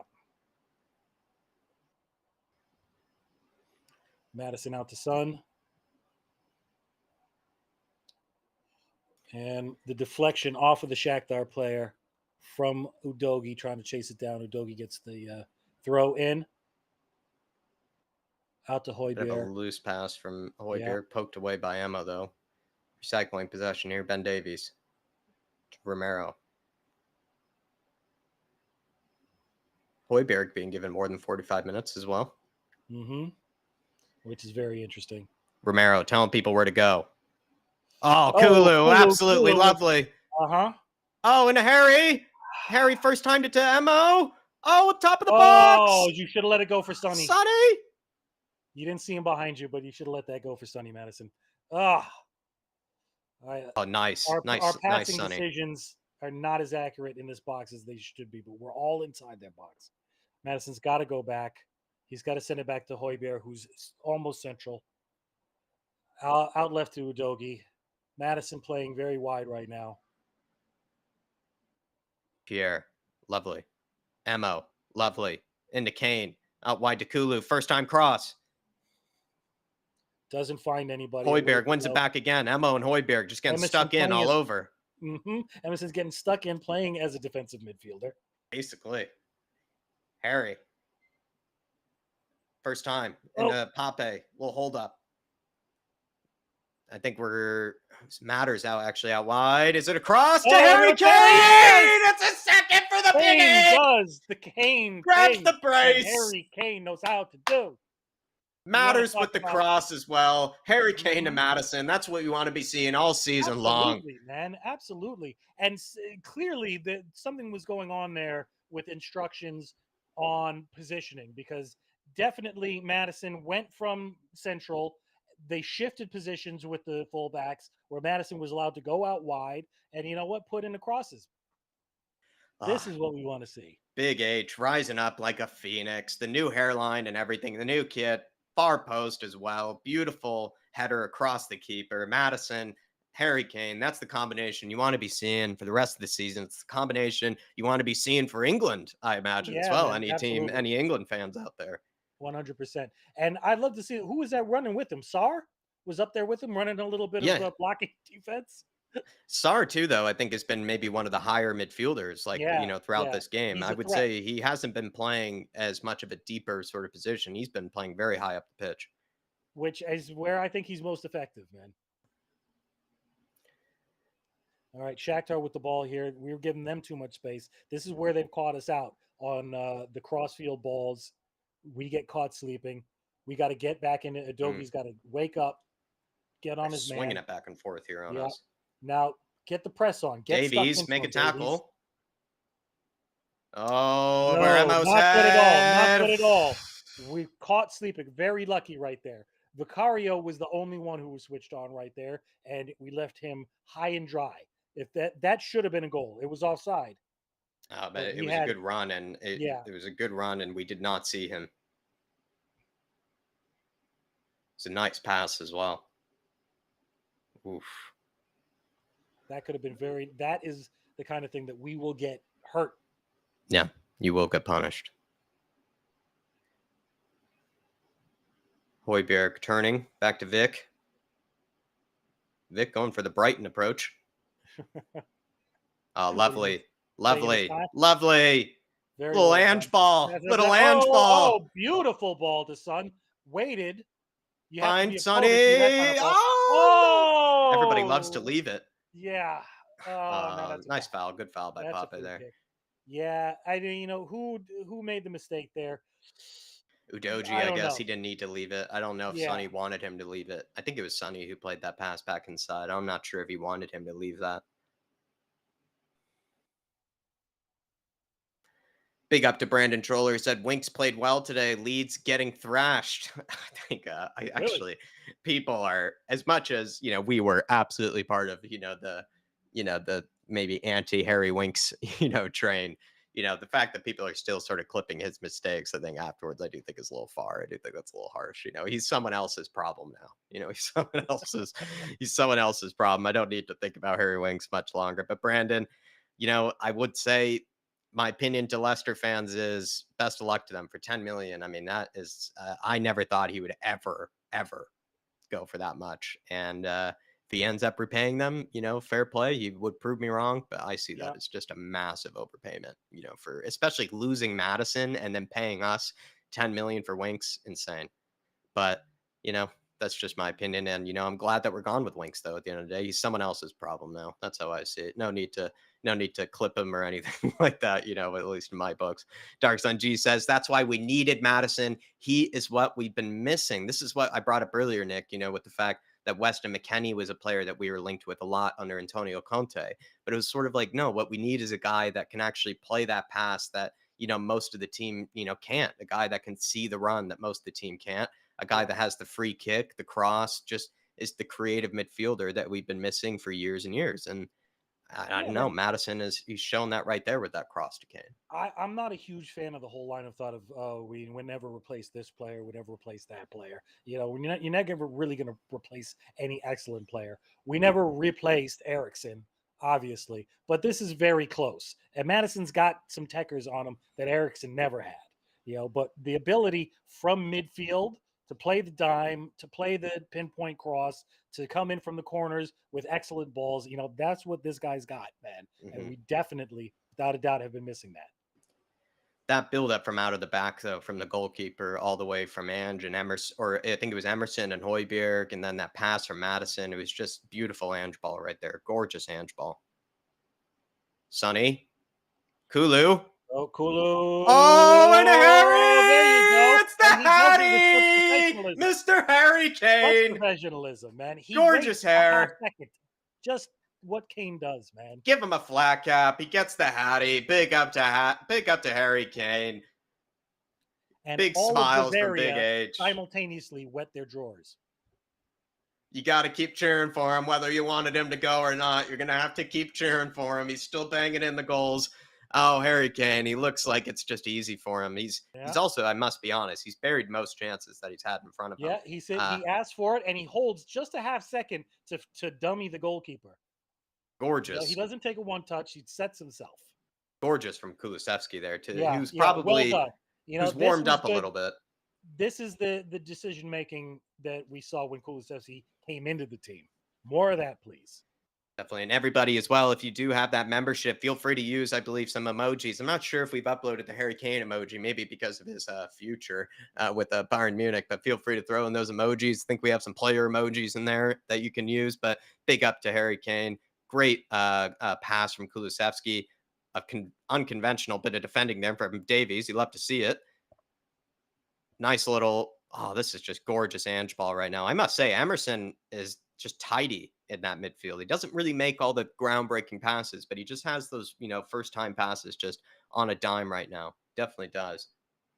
Oh, over the top to Sonny. No, it's a little bit too much. He can't get control of it.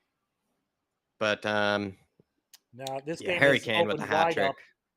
Yeah. If it doesn't feel like a goodbye hat trick. Is it a perfect? No, it's not a perfect because one was a pen.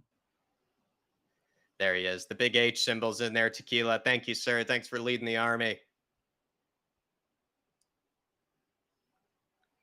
Yeah, this game from here on out, I mean, we're definitely going to see some big rotation, I think, going forward, especially if you can get another one before the 65th minute. Then we probably will see an entirely different squad. But the game has opened up greatly. And whatever instructions Ange gave at halftime completely threw Shakhtar on their ass. Oh, a little shock from Kulusevski. Kulusevski is really warmed up though. Now it feels like Yeah, he's just, I don't. interesting.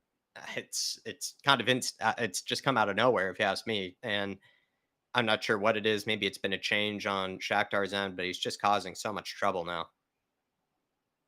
You Good know, little effort. I just feel like so much of it is confidence with him. You know, it's like he was when you looked at his face when he took the ball down with his left with the outside. It's like he has no problem doing that. And we just haven't seen that. For the last couple of months. It's like he's been confused about what to do. Last 5 minutes, he's known exactly what to do.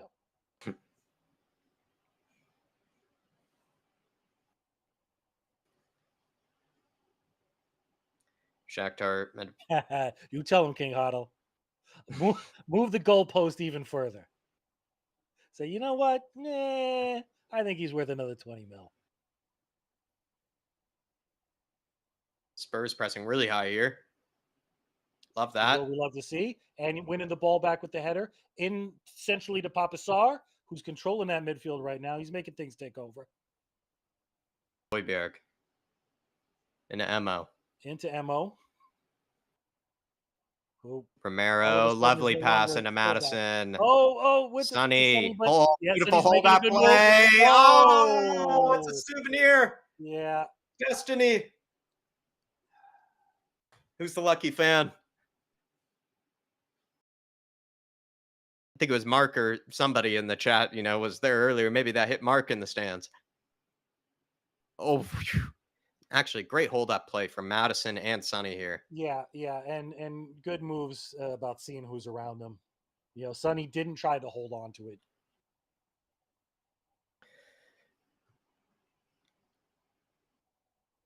But Spurs just winning it high up the pitch there just shows when you do win it high up the pitch in those situations, you can just create chances, so much easier. You don't have to, right, always have to counterattack, which is sort of Oh, what I was talking about earlier, yeah, rewiring ourselves away from always just scoring goals via the that's it. counterattack. That's it. These guys have to teach themselves, or sorry, unteach themselves. They have to unlearn the full 90-minute counterattack philosophy. They have to get more comfortable with owning the pitch. Christian Romero absolutely clattering through. I think it's Shved is his name, and yeah, he's got to get his early, sort of smashes in, and he's picked up a yellow card in a friendly, absolutely clattering through a player. You love to see it. We're nearing the 60th minute now. We're going to see if there's any movement on the bench. This game is far from over. So I don't want to get too comfortable right now. A lot of people are saying we'll see what happens when he gets subbed off when it comes to Harry Kane. That's when the real body language will show. Yep. Emerson. That'll be very interesting. Just a little heavy pass from Papa Matasar, but it maybe wasn't the right pass into him from Emerson in the first place. Spurs pressing again, making their goalkeeper have to play out from the back. And this is what Oh, you like to see, well man. done, Mo. You like Lovely, to Mo. very good. Inasar with the tip, it was a little out of side, so he tried to tip it off to Kulu or to Madison, actually, who's playing wide right now. Madison's got license to go all over the pitch, it looks like, And yeah, as opposed to the first half where he was very much running centrally. But what I was going to say is you like to see the fact that the press is re-engaged in the second half with the same 11. mm-hmm. Harry Kane goes for a big switch of play. The ball goes out for our throw. Kane's taking the throw. Throws out to Mo. Back into Kane on the right. Kane with the wide ball over to Davies. Back down. Oh, Davies. Davies with the nowhere ball right into Shakhtar. But Oh, they get are away with it return though. pass Pape into surging. Pape. Decky Decky. cutting inside. Back to the top of the box. Mo. Højbjerg. Mo and Højbjerg having a little fun. Who's They put it invited? out to Son. Yep, that's what you're gonna do. Son's got it way. He's taking on his man. He's Oh, dipping and diving. how many step overs? What's he gonna do? Yeah, he's doing his Sonaldo. But it goes back to Højbjerg, who brings it back into Emerson, back over to Udogie, and then it's back into Davies. Who's going against the trying to break the lines there because last time he did so, he gave it away. Højbjerg. Gorgeous little switch. Dink into Sonny out wide. Son takes it down with his chest. Right foot across. And oh! Now that would have been gorgeous. I mean, please, some of that. He's having fun. Some of that right there, because that's what we need to see. Oh, A lovely ball from Sonny into Harry. It was never going to be close enough for him to try himself. Tries the back heel. Oh my lord. Kulusevski. It's hard to anticipate, but just very, very nice play. That's the type of goal you only pull off in pro clubs, if you ask me. Every now and again. Honestly, very cheeky there from Harry Kane. He's having fun out there. This is the way Son and Kane are going to play. Kulusevski has to be ready for it. He has to expect. He has to say, "I'm going to make that run." He has to expect the magic to happen.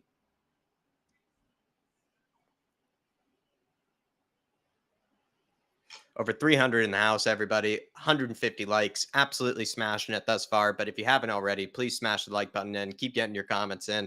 Let us know on the game thus far. And let us know your thoughts on Harry Kane's body language. And as well, feel free to grab a membership if you do want some post-match content, and as well as some more post-match content throughout the season as well, everybody. But good to see you all in here. Thanks for joining us. And Spurs are starting to click together a bit more now. Yeah. Like to see some more goals, though. Without a doubt. I mean, the opposition aside, Shakhtar is trying to exploit our flanks, which they did in the first half effectively. They're trying it again and just not getting the same joy. Of course, it is Shakhtar, but I like to see Udogie being much more proactive with interceptions. An advantage would be nice, Russ. Thank you, sir. Madison taken out there.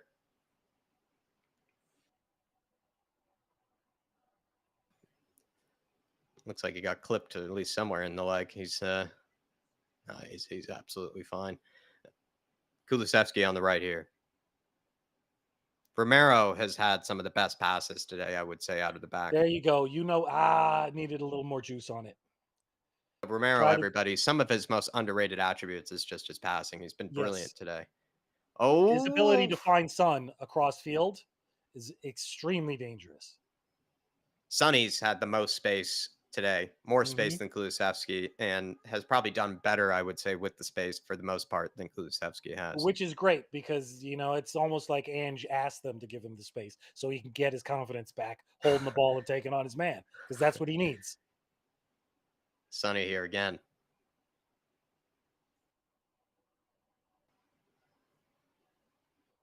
Nice. Back into Son. Nice. Udogie. Udogie on the inside looks like Madison playing on the overlap. Is that Madison out there? My screen's a little bit You're low. right. No, you're right. Højbjerg. Pape. Into Sar out wide. Kane. Kane's playing very wide on the Everybody's all over the place. Yeah. Yeah, it's a free-for-all right now. It's a play where you want. Nicely done, Pape. Davies, time and space. Out wide to Destiny. And is that a tactic? Is that a tactic that we're going to see where we start the first half in fixed positions, we get everybody used to it, and then second half, yeah, you know what? Just play wherever you want. Throw the opposition off. Oh, Kulu. Kulu with the nice Oh, ball. right Oh, footed but to Sonny, but Sonny, please come on, Sonny. buddy. Come on, buddy. Yeah, Destiny again. Somebody. so we're all over their box. They're playing Madison. Madison with the one, but it's directly at the keeper.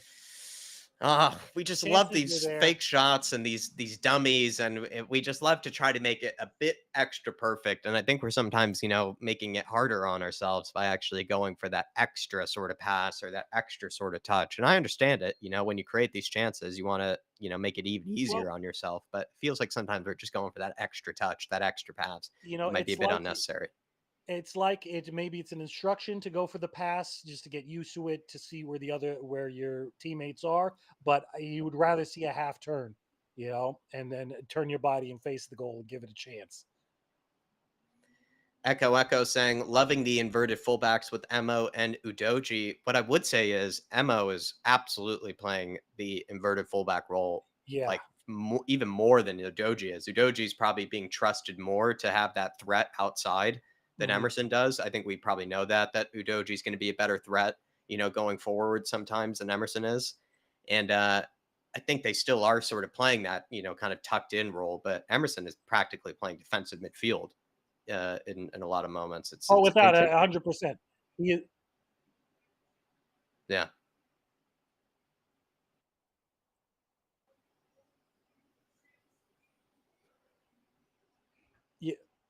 So 100%. And I mean, I'm wondering if that's the philosophy going forward, is that, whoever our more defensive fullback Mm-hmm. is acting more as a CDM out of Mm-hmm. possession. Big up West the King. Hopefully you're keeping well, my friend. Tequila Jacko's voice getting higher and higher. Be the Sopranos. So what are we at? 176 likes, man. 350 watching, man. Thank you for sticking around with just Jack and some other guy on here. I know everybody misses Dave. I do. I really can't go a week without hearing a little bit of an Irish lilt. So thanks for bearing with. But let's just bring up the confidence with let's get a 50 more likes, something Please, like everybody. that, Do man. it for Dave at least. Do it for Dave. At least, let's give Dave a good report card Do it from for this Dave's Nan. watch Do along. it Let's for give him a Dave's Nan. 80 years young today. Harry Kane hat trick as well, everybody. And everything that Dave would want. His birthday celebrations. He's out. As well watching his Big H, grabbing the hatties. It's everything he would want. It's everything he would want. H on the ball again, out to Kulu, wide on the right. Leighton Evelyn, Dave is at his Nan's 80th birthday party in London, I believe. Leighton Evelyn, love you, man. And also, have not been happy clapping as much as you probably would like. Maybe not as much fuel for the fire, but I would say it's good to see you in here as always, my friend. Good to see you in here, Leighton. Appreciate your support, brother. Kulu out to Mo. The whole thing with Emerson teching and wide, like this, that movement went to nothing. But the Emerson tucking inside and not staying out wide, that's where he and Kulusevski trip each other up less. Let Kulusevski stay out wide and Emerson tuck in. They're not on top of each other. Mm-hmm. That is some stuff that just frustrated the hell out of me last year. I really would like to see Pedro Porro be given a go at right wing today, just to see Yeah. something, slightly different. Tequila, I don't believe Dave is at the game though. He is going to be back soon though. I think he's back Tuesday, if I'm not mistaken. Tequila, I think he's going to be back Tuesday. But good chance here, Madison in behind. Madison going, but he's got defenders around him. But he retains the ball, All right, sends it back to Son, which is a very good decision. Son with the banger, but a little bit too high, too much juice on it. What's so funny about Sonny these days is I feel like it's almost like his left-footed curlers for shot, for like more deadly than his right-footed ones. It feels like it's why you even think about him on the right wing at times with Sonny, because it's like he has a good cross on him, but then also like his left-footed shots are just it nuts. seems like they're a bit more measured. Even his passes too are a bit more measured. Maybe it just they don't have the power as the right, but the right he puts too much power on. Oh, Oh, there you go. lovely. Yeah, you Oh, know good what? It needed defending. to be faster. That great choice, and Kulu was waiting for it, but you gave the defense a little bit too much time. Oh, sits him Oh, there you go. down. Oh, all right. You know, win the corner. Win the corner. How can you not Kulusevski. happy clap while watching this? Absolutely right, Shawnee. Correct Yeah, me. Absolutely right. You should be happy clapping watching this. Big up to you, Sean. it's the short corner. Goes back into Kulusevski. Kulusevski seeing a lot more of the ball and doing more with it this half, without a doubt. Sir! That's a trip outside the box. That's a free kick. He's getting done up, that Shakhtar defender by Yeah, Kulusevski. He's yeah. gone for I the think it's as well as he's been doing. I think it's time to take Kulusevski out and put in a Solomon or somebody like that. yeah. Are you Ange Postecoglou known for his substitutions? It Yeah, is. You I'm would a think little bit around this surprised. We're time. into the 71st minute right now. Yeah, You you would know, think by now you would throw in some. could it be that Could it be that the lack of game time right now? He just needs his starting 11 to get more used to each other. That could be it. Kulusevski here. Oh, didn't work out the way we needed to. Maybe that. Oh, but he's trapped here. This Shakhtar player. Good defending from Madison. Kulusevski surrounded. King Hoddle, I just read that, and so true, my man. Uh, Poor me, because I don't roll like that. I don't roll like that at all, and I know exactly what you're talking about, and that ain't my style. So At least we shame haven't on me. spammed it in the chat 1,000 Right? times. Okay, God, appreciate it, my man. But we got to ask every once in a while. Top man, Yeah. love you, King. Love you, King. And honestly, as well, the Oh, mo Kulu. performance at defensive mid has been class today. King Hoddle, Mm-hmm. he's just been class in defensive midfield. Oh, Oh, gorgeous from Højbjerg. Madison and Son are linking up very well this game. So Shakhtar's defensive philosophy right now is 3 men on Kane. Mm. Which I guess you're going to have to do it. But what we need to do is just exploit the space around that in the penalty box, because it's leaving space open for other players like Kulu. Nobody who starts will play more than 45 minutes on Wednesdays, says Sean. So is it a bit of a reverse here? The Barcelona game, we'll just kind of give some other guys some minutes. This game, You may we're going have to a play point our there, man, starters. and that could be spot on right there, because you don't want to wear them out, because we have Brentford a couple days after, Yeah, and it's it's not far away after. at Barcelona, which is a pain in the balls. Barcelona away, pain in the balls. And we're trying to lose that game so we don't get Clement Longley as well. So it kind of makes a lot of Right, sense. right, true. So you're Man, the probably fact that onto we're something still there, linked. Shawnee. Big up Welsh gal. Big sir there for sure. Not the biggest of sirs. I would say maybe not too many, I's and R's, for the sir there, but definitely, a casual sir. You still have to ask. Still have to question the ref there.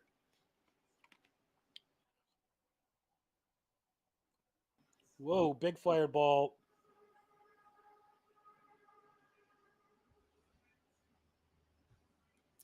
Dave Janola with the stats. Big up to you, Dave-O. He's 65% possession, 23 shots, 14 on target, and 576 passes. All sounds good.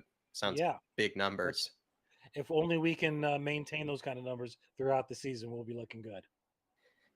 Yeah, we're on to a double the passing ratio of the last couple of seasons. David Clark keeping us in check as he should. He's saying that can't be true because Basuma is a sure starter against Brentford. Oh, very true, very true. I mean, do you interchange Basuma, Sar? You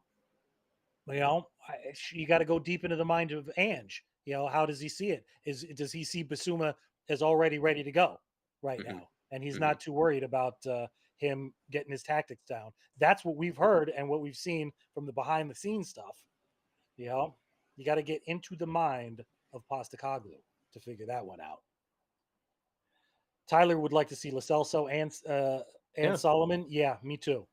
I would have liked to have seen Tanguy and Ndombele today, but it really does look like he's out the door. I think I thought he would have maybe been given some minutes today, but guess not. Jed Spence too. No minutes for Jed Spence. No minutes for Jed Spence. No minutes for Eric Dyer. I mean, as much as Eric Dyer wants to stay, I could be from what I can tell, I mean, the fact that he hasn't been given really many minutes at all says a lot.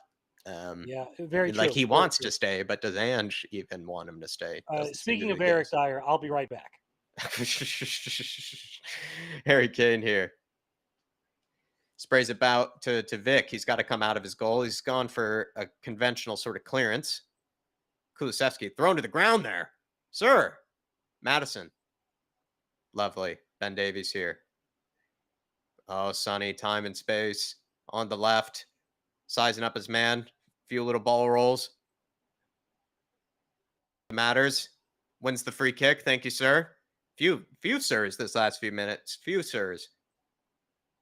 Madison's won a lot of free kicks as well. And I think that was even one of the stats that I might have brought up about Madison, was that while he maybe doesn't, I guess, have a ton of numbers when it comes to beating his man off the dribble, at the same time, he earns a lot of fouls. So it's something to look out for next season. Maybe he could earn us a few more penalties going into the next one. But some players being subbed off here. Looks like James Madison and Sonny being taken off for what looked to be Lo Celso. And let me get a glimpse here. I would imagine Solomon maybe given a chance. For Kulu, or in for Sun.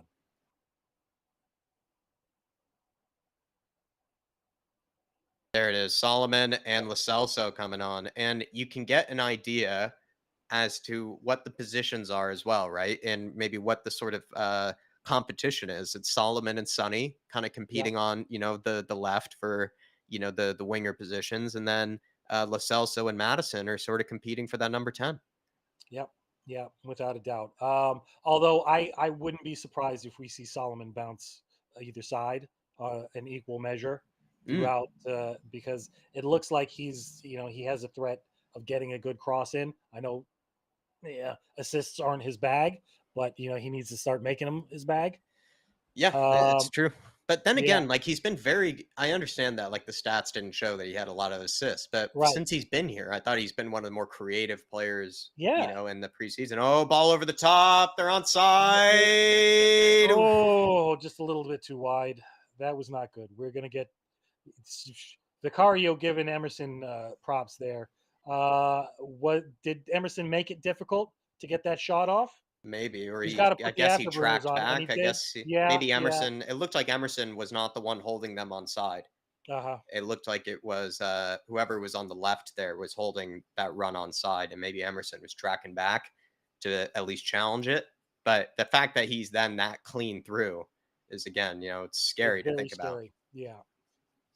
But this is part of Ange Ball that we have to get used to. This is part of the growing pains too, is that Mhm. just sometimes the system does allow for there to be these moments where you can get really punished. But luckily we haven't been. But it is something to think about. Lo Celso Yeah. outside the foot.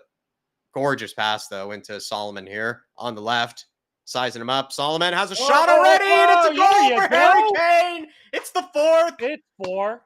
It's four from Kane and Solomon Instant with the impact. assist.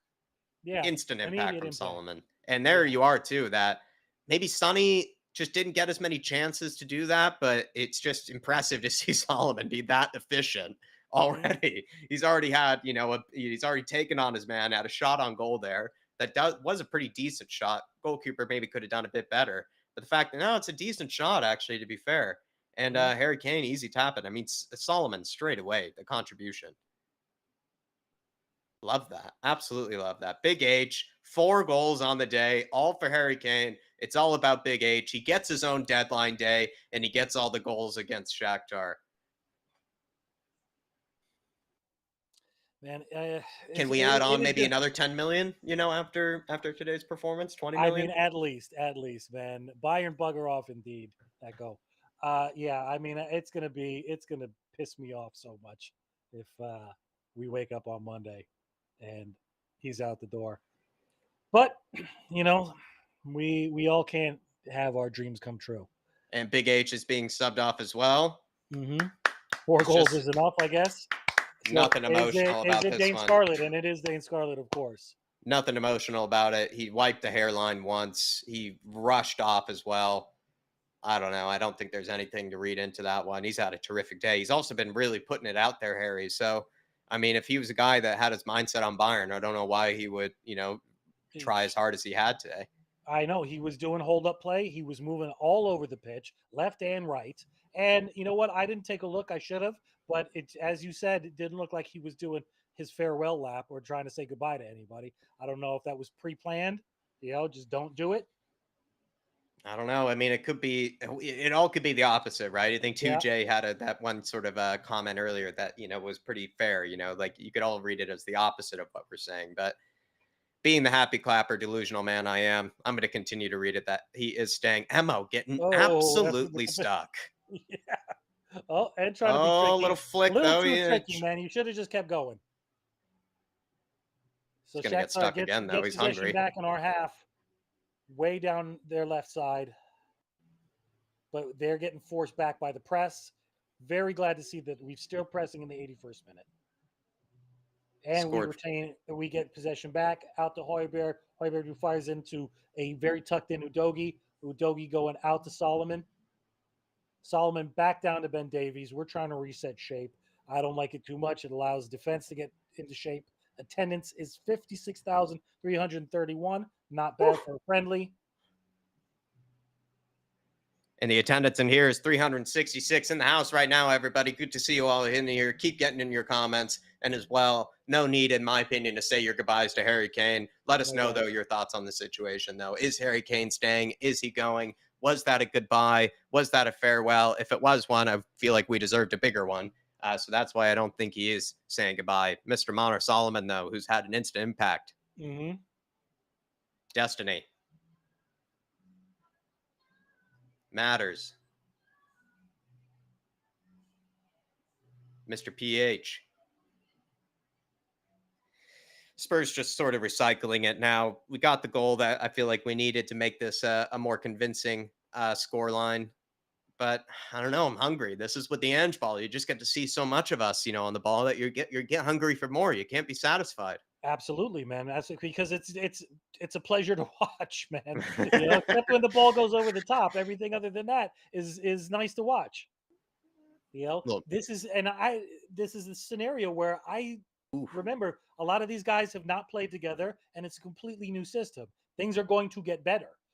People talk about, well, it's only this opposition and the other opposition are going to tear us apart, blah blah blah. Yes, that is going to happen, but this team is going to get better than this. Who's that number 4 for Shakhtar? He's looking lovely in midfield right now. He had that surging run. That's a foul. It's a trip up. That's another Solomon for us to scout for the future. Number 4 is Mm-hmm. holding it down for them. He's looking very Can we tidy. get him on a free? Yeah, jeez, really exploiting.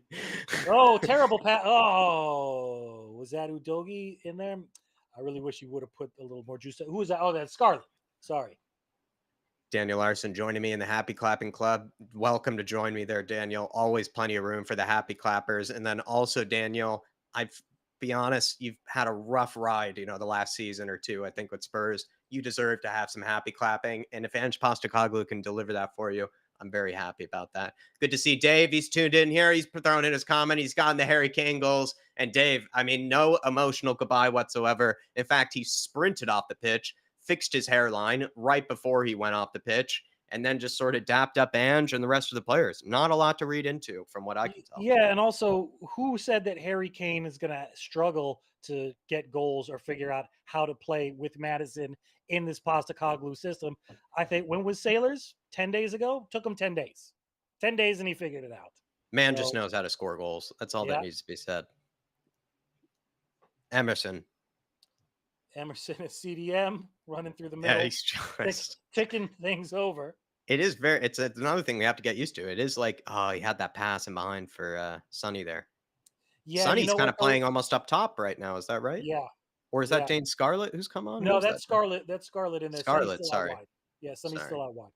Or Solomon, yeah. What am playing advantage. That was a foul, definitely, but refs playing advantage on that. Ball over the top with Davies covering, which is dangerous. Oh, there's a save from Big Vic. Save from Vicario. I don't know if that one was going in, but it looked strong. Big counterattack from Shakhtar there. Good spray. They've had some good counterattacks on us, to be fair to them. Good shot on goal, actually. Good save. Clean strike.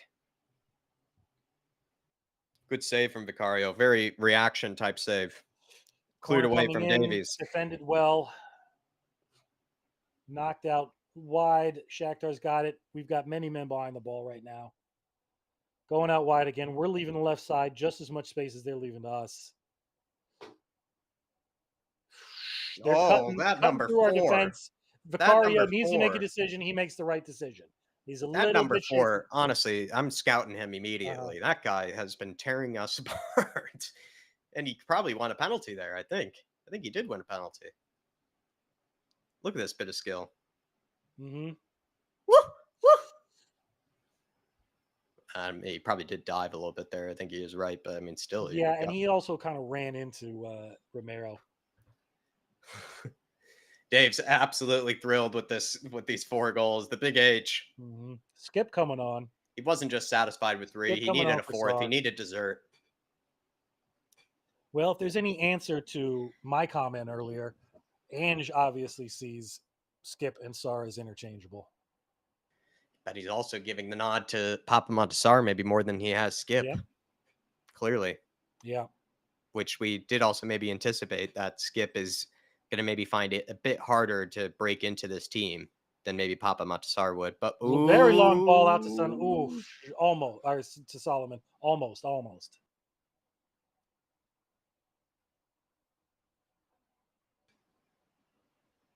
big up though, everybody. Thank you for tuning in throughout this match. Big day for Harry Kane. Spurs though, stained scarlet. Nice little first time. Mm-hmm. Lo And, Celso, and Kulu, right Nicolo, footed. oh, We haven't seen him hit it with his right foot like yeah, that yeah, very which was often. not the worst effort in the world. I actually thought that one was going. It had a little bit too much rise on it.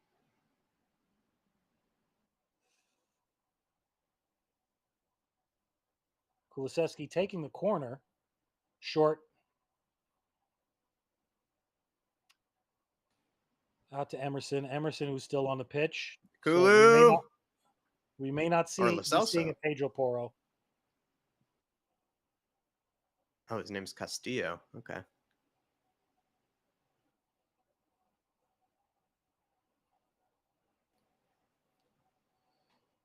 Shakhtar cutting inside here. Well Well, done by Skippy. Good Skip strength. showing that weight room. A very decent battle right there that Skip wins. You know, if anything, you got to give that. You got to put that in Skip's skill locker because he does have that ability. Destiny. We're still going for it. The new blood seems to have invigorated. Skip with the is that Skip with the ball on the right? Yeah. With the, yeah, but just not. You know, the through ball wasn't as accurate as it needed to be.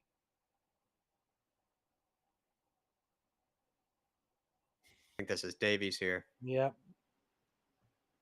Do you say Davies over to Romero on the right? Poor touch, but Emerson claiming foul and getting it. Emo. Love it. Yeah. Emma with a Absolutely. little What a break dancing. specimen. The most groomed man in football. The most well groomed man in football right there. It's beautiful to see. He plays where he wants. He does what he wants. Oh, Kulu's. How many megs has Kulu had today? He's Uh-huh. practically, if FB Ref kept track of, I believe they do, if they still keep track of megs. That's ridiculous. Well, the second half has become dribbling practice for Kulusevski, which, you know, he needs it. He needs it. We need to see exactly this Kulusevski, both halves. Have a hit. Solomon. Solomon in the right place for the rebound. Yeah, Shakhtar just more or less trying to defend. They don't Yep. want to concede anything more. Skip with the one touch off to Kulusevski on the right. Emerson still in the middle. Ooh. Oh, Kulu, lovely. Into Kulu, Skip and Kulu Lo going back Celso. and forth and being everywhere. Oh, Kulu waiting for Kulu, his grab your chance. own, man. Oh, Oh. goalkeeper Spurs. parries it. Spurs still want another. Never stop. Mm-hmm. A goal from Kulusevski would do a world of good, I think, right now. Spot on, Tyler. Very good link up inside the box right now in a very active and stuffed defense. Because we're gonna need to figure these kinds of things out on a regular basis.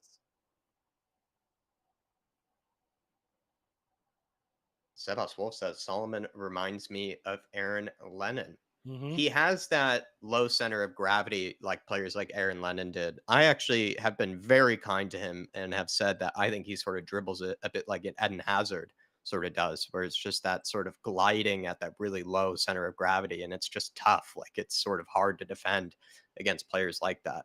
And he has that really close control as well, where it's just kind of like the moment he touches it like that, you're not really going to get close to him, Yep. really type of player either. So he's a tricky customer and he's very technical. Monitor Solomon is. So yeah, I would say he has that sort of low center of gravity like Aaron Lennon does, but might be a bit more sort of, I think, goal minded than Aaron was. Uh-huh.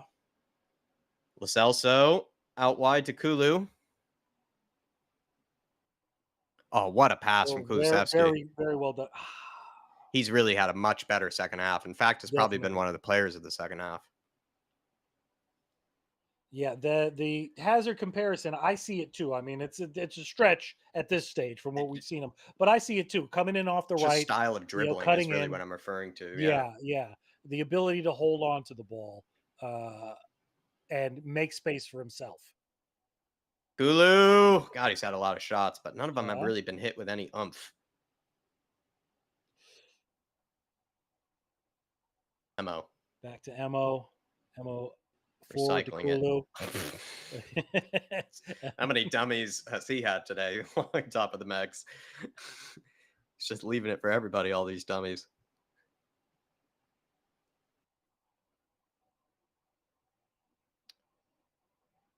Højbjerg still on the pitch, which is interesting. Højbjerg is getting the full 90 plus. Out to Udogi. Udogi definitely still on the pitch. That's good to see. Makes me wonder what is the future of Perisic, because as we saw, he's definitely still effective, especially as a right winger. But Udogi needs minutes. Mm-hmm. Kulu, spray it. Oh, you have him wide. There you Winding are, down to Solomon. the dying embers of this match. Last 15 seconds on the clock. Spurs still hungry for more. Still hungry for a fifth. Sloppy from Mo. Yeah, going back to Cootie. Cootie's taking care of that ball. Destiny. Out wide to Solomon. Out to Solomon. Or no, is that Gio? Yeah, it's Gio. And Solomon's playing a little bit more inside. Yeah, Yeah, sorry, the Solomon's got the definition pink isn't as high boots. on this broadcast as we'd like it right now. Oh, Kulo with the cross in. Oh, Scarlet! Scarlet! Oh, what a finish! Beautiful from the Dane. Oh, Whoa. Mr. Dane Mbappe. Take a bow, son. What a finish. With the 180 turn and a bounce and like a rocket. It looked a little rushed. But that's kind of how strikers, good strikers will do that. They just sort of put on the blinders and they just hit it. Absolutely. 9 times out of 10, anybody else, that's getting skied because he doesn't have the technique. But, probably the finish of the day. I'm not even kidding. That might be the finish of the goal of the day. Actually, what a finish. I think you may have it on that one, man. Wow, left-footed as well. Mr. Dane Mbappe, have a bow. Gorgeous finish. Side netting as well. And took it in the, it would have been easier to go for the near post, but he took the far and made the goalkeeper work. And that looks to be the match as well. A buzzer beater from Dane Scarlett. That makes it 5-1. That's what you want to see, a scoreline like that. And it's good to see Spurs continuing to create chances, continuing to score goals. Harry Kane with the 4. We're looking right now. I'm seeing no emotional goodbyes. I'm seeing a lot of laughing. I'm seeing some good sort of fair play from the Shakhtar players and Spurs as well. Having a good chat and sort of post-match discussion. A lot of Spurs fans in attendance today as well. Yeah. Were they given, a good game? Were they given, a performance that, they could be happy about? Should they be positive going into the season? I'd say, how could you not be? You got what you paid for. You got 4 Harry Kane goals. I mean, that's worth the price of admission right there, without a doubt, particularly given the climate and what could possibly be on the cards. I do really love that purple warm up, man. You're gonna see me in that in a little bit, without a doubt. I don't care. I'm gonna try to get a discount or whatever. But great, a lot better from Madison today. A lot better. Mm, His link up with Kane, his link up with Son, even more particular, is just it's more directed. He looks like he has a purpose and he knows what he's doing. Man, there's so many good things to take from it. The yeah. goal we conceded, same old, man. Same Yeah. old, same old. We got to be doing what we can to fix this immediately. It's hard to tell. I'm seeing Harry Kane in the background, clapping up the Spurs fans. It's hard to tell, you know, what this is. I feel like Spurs play though as well, right? I feel like they're gonna sort of not show us. Yeah, if there is, yeah, If there is an you emotional definitely goodbye, they may have wouldn't something show there. us Yeah, because yeah, they're gonna show us this. They're gonna show us Sonny, giving kits away to the fans, kissing babies, as he should be, and as brilliant as he is. But yeah, I'm a little worried they're not going to show us actually the Harry Kane footage that maybe we do want to see, which is a shame. Um, but Scarlett's goal was pure Kane. I agree, Peter M. And Dark Sun G has said, "What a goal from our academy ace, Scarlett. Come on, you Spurs." It was probably the finish of the day. Left-footed as well, Dark Sun G. Good hold up, and sort of the way he just sort of spun and turned and kind of just had his head down, knew where the goal was the whole mhm, time. Very kind of typical good striker, right? When a guy finishes it like that, you sort of do think mostly, only strikers can usually finish those type of chances where they just kind of know where the goal is without even kind of looking at it type of finish, and hit it with his opposite foot, his weak foot. Very impressive. And Dane Scarlett, kind of a bit forgotten about, and that's just because he's maybe one more for the future. But the fact that we've already signed players like Valise, yeah, there's also James Donnelly coming through the academy, who's very, very talented, and Mikey Moore, who's maybe more of a creative player and winger. But it's interesting with Dane Scarlett. Like, as much as I think he is going to be a real talent for the future, he does kind of have some guys that are already kind of younger than him, kind of competing with him or around the same age, kind of competing with him in our academy. yeah, man. And it's where do you put a Dane Scarlett right now at this moment in time? So much to be said about Kane and how what Kane's effect on the rest of the strikers in the team is, and what his effect on their development going forward. Is he stifling them? Hmm. Because you would see if there's no Harry Kane there, you would see an interchange of these young strikers that we're bringing in. You would see some minutes for some minutes for others, and see who's the best. Hmm. It's a very, very tough one, man, that we've been dealing with for a number of years now. I still say you don't sell Kane. You can slate me as much as you want in the chat. I still don't sell Harry Kane. I find a way to give these players time, Yeah. to give them minutes. The way I'm kind of back where I started on the Harry Kane decision, where I just see it as two problems that we went into with this summer. We had the problem with Harry Kane where we didn't know his future. We don't know what situation we have there. But we also had the problem of trying to fix 63 goals conceded, the worst defensive performance we've ever had in a season since the 90s. I think it was even before I was even born, one of the worst defensive seasons. And also, that was in a 42 game season. So we even played more games and we Yeah, still conceded just as many.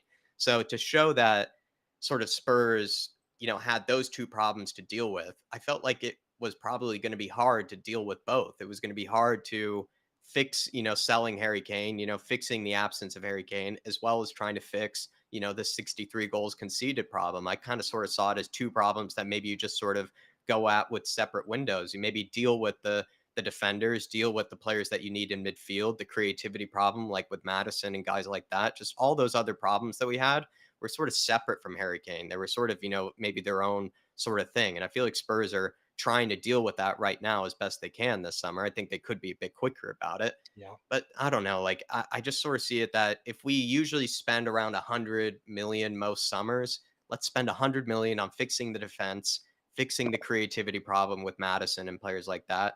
And then the following summer, even if we take a loss on Harry Kane, we can spend 100 million on fixing the Harry Kane problem, especially if we're only going to be spending like 23 million on really talented players like Gift Orban.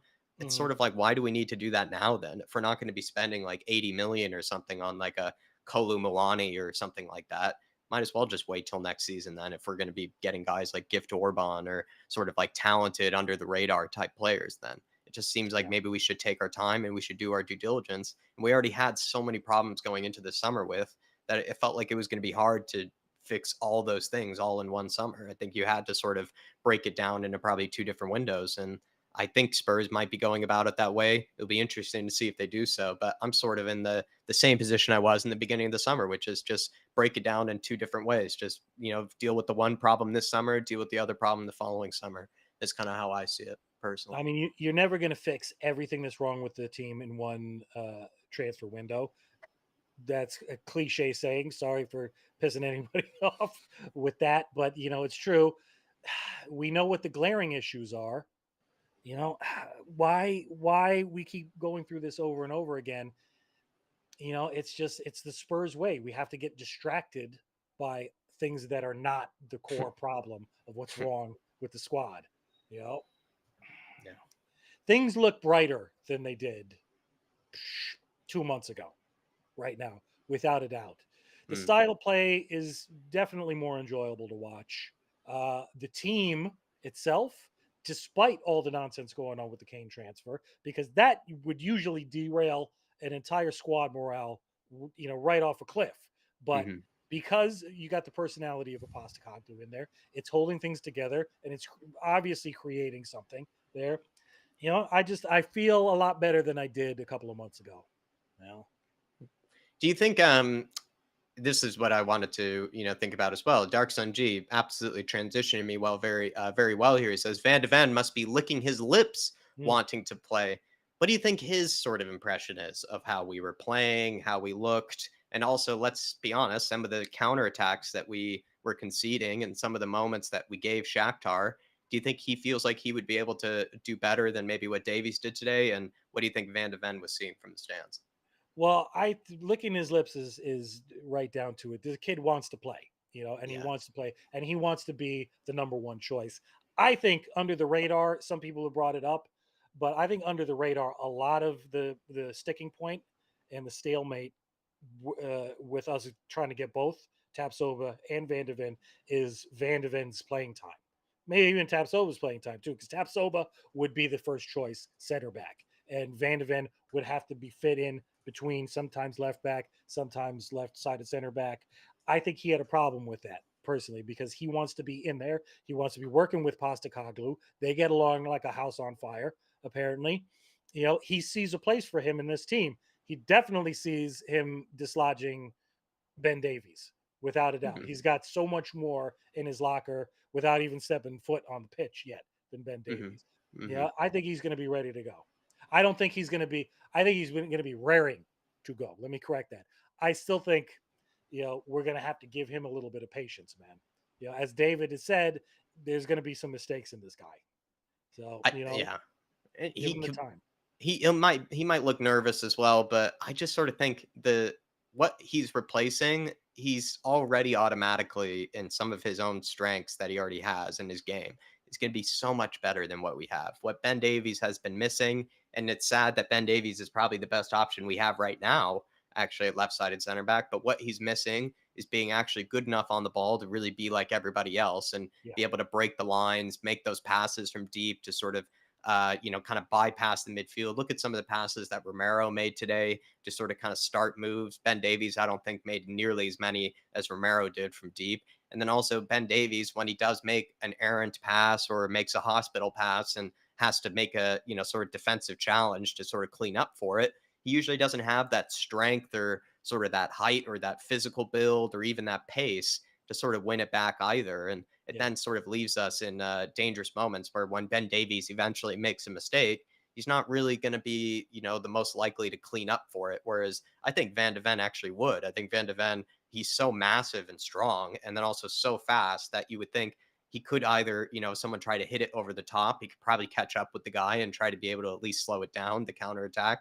Or he could also just out of sheer strength and sort of his own physical presence, just sort of kind of bully the guy like off the ball. Where Ben Davies, very rarely do you see Ben Davies bullying people off the ball or anything like that. So I'm actually excited with Van de Ven with the fact that just think his own sort of strengths he already has in his game are already way better than what we already have kind of in this team. And I would say a similar thing with Vicario today. And I know there are a lot of concerns about Vicario, and I kind of get it. Like, yeah, maybe he hasn't looked the most convincing at times. But I feel like you look at what we had from last season with Lloris, it's similar to like, judging the Sanchez, Dyer sort of type players. Like they're just really they aren't good enough for this system. They will never be good enough for this system. And what we need is players that actually have a shot at being able to, do what Ange is asking. In Vicario's case, he needs to be a sweeper keeper. He needs to be good with the ball at his feet. He needs to be able to make passes, under pressure. I mean, Lloris couldn't do that last season. And then also, he's going to need to probably make some more convincing one-on-one saves that I think Lloris wasn't able to make last season either. So it'll be interesting. And then I think it's the same thing with Van de Ven. He's going to be asked to do maybe the same things that Ben Davies is, but I think he'll just be doing a lot better and he'll fit the system better. But yeah, he'll definitely be licking his lips to play.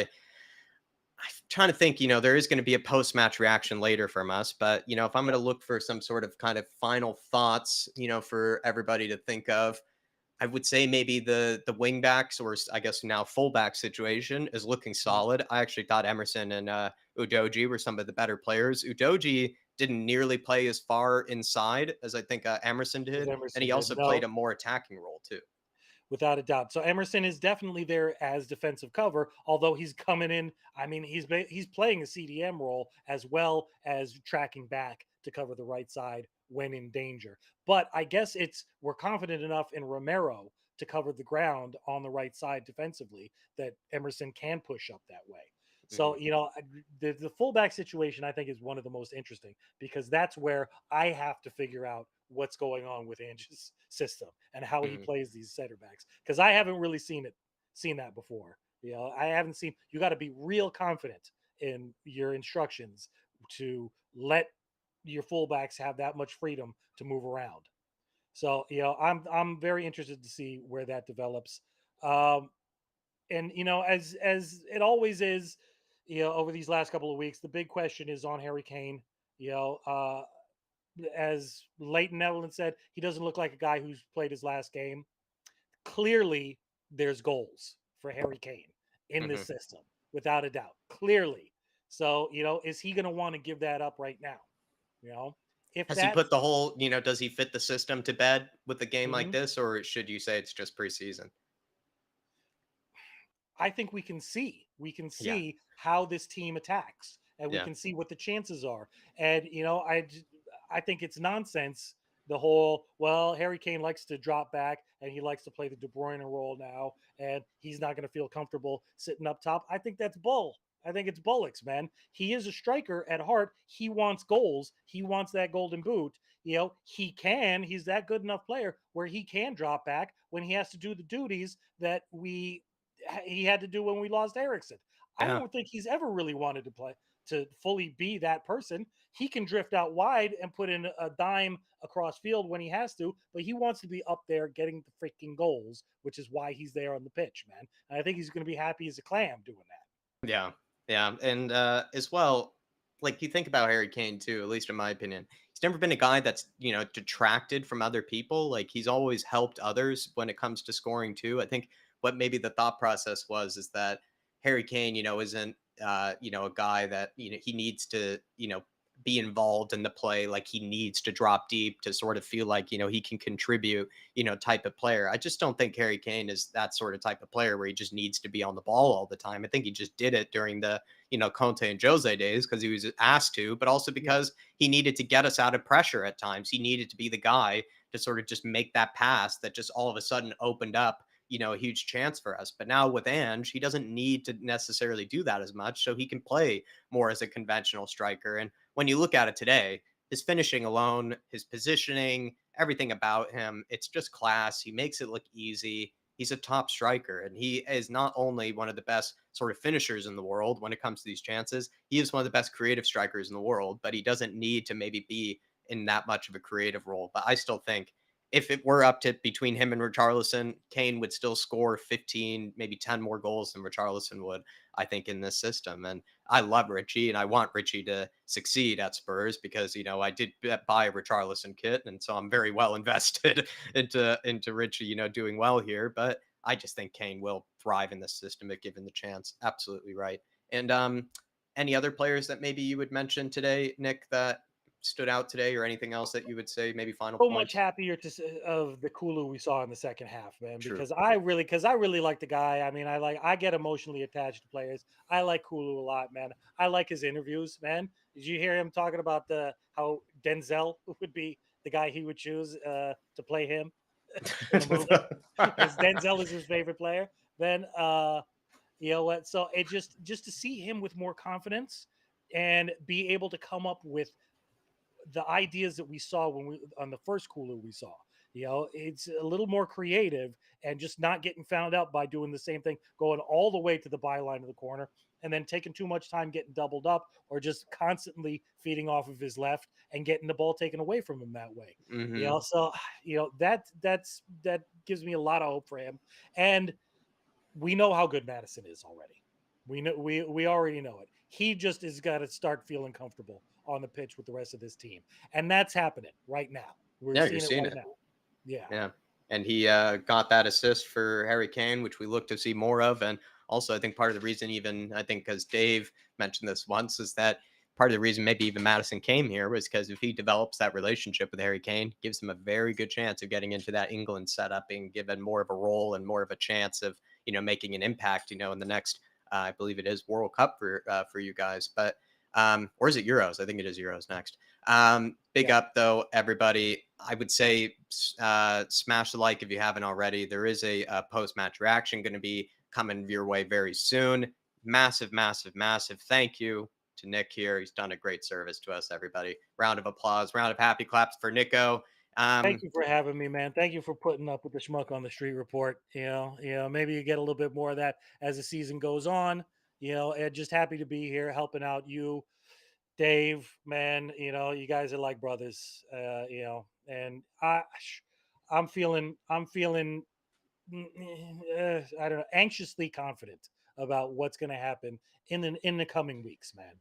Some would call that a quietly confident, but maybe with a bit of anxiety, hid behind, the surface. But good to see, everybody having such a good reaction to Nick. I think everybody really did enjoy having you on today, and absolutely would love to have you on for the rest of these. And I think what's quite funny is Nick and I actually are practically neighbors, and we're recording this. Yeah, I mean, nearly probably a few blocks away from each other. So it just yeah. shows that, as much as we do love each other, we're still keeping our distance, at the same time, just so we That's don't. right. It's a residual COVID priorities. But yeah. Jack just moved to basically 5 minutes walk down the block from me. We're between the same avenues. We may be scheduling a little face-to-face watch along action as the season goes on. Maybe even for some of those European matches Oof, that unfortunately Spurs are not involved in. that'd be nice. That'd be fun. Yeah. That would be fun. Big up though, everybody. Dark Sun G says, I love how Sun and Madison are looking like buddies.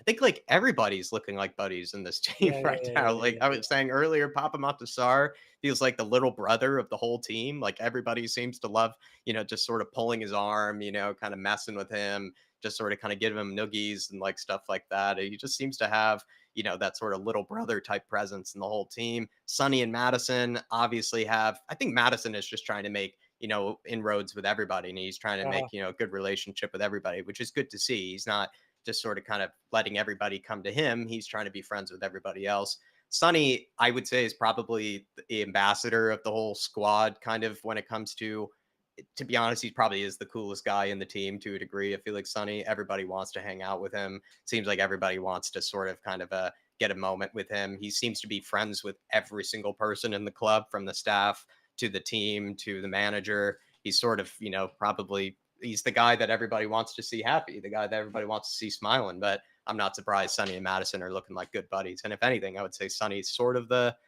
ambassador of the team when it like everybody's friends with Sonny. I probably Yeah. feel like if you end up not being friends with Sonny, you're probably, out the door, sometime soon, because he's beloved.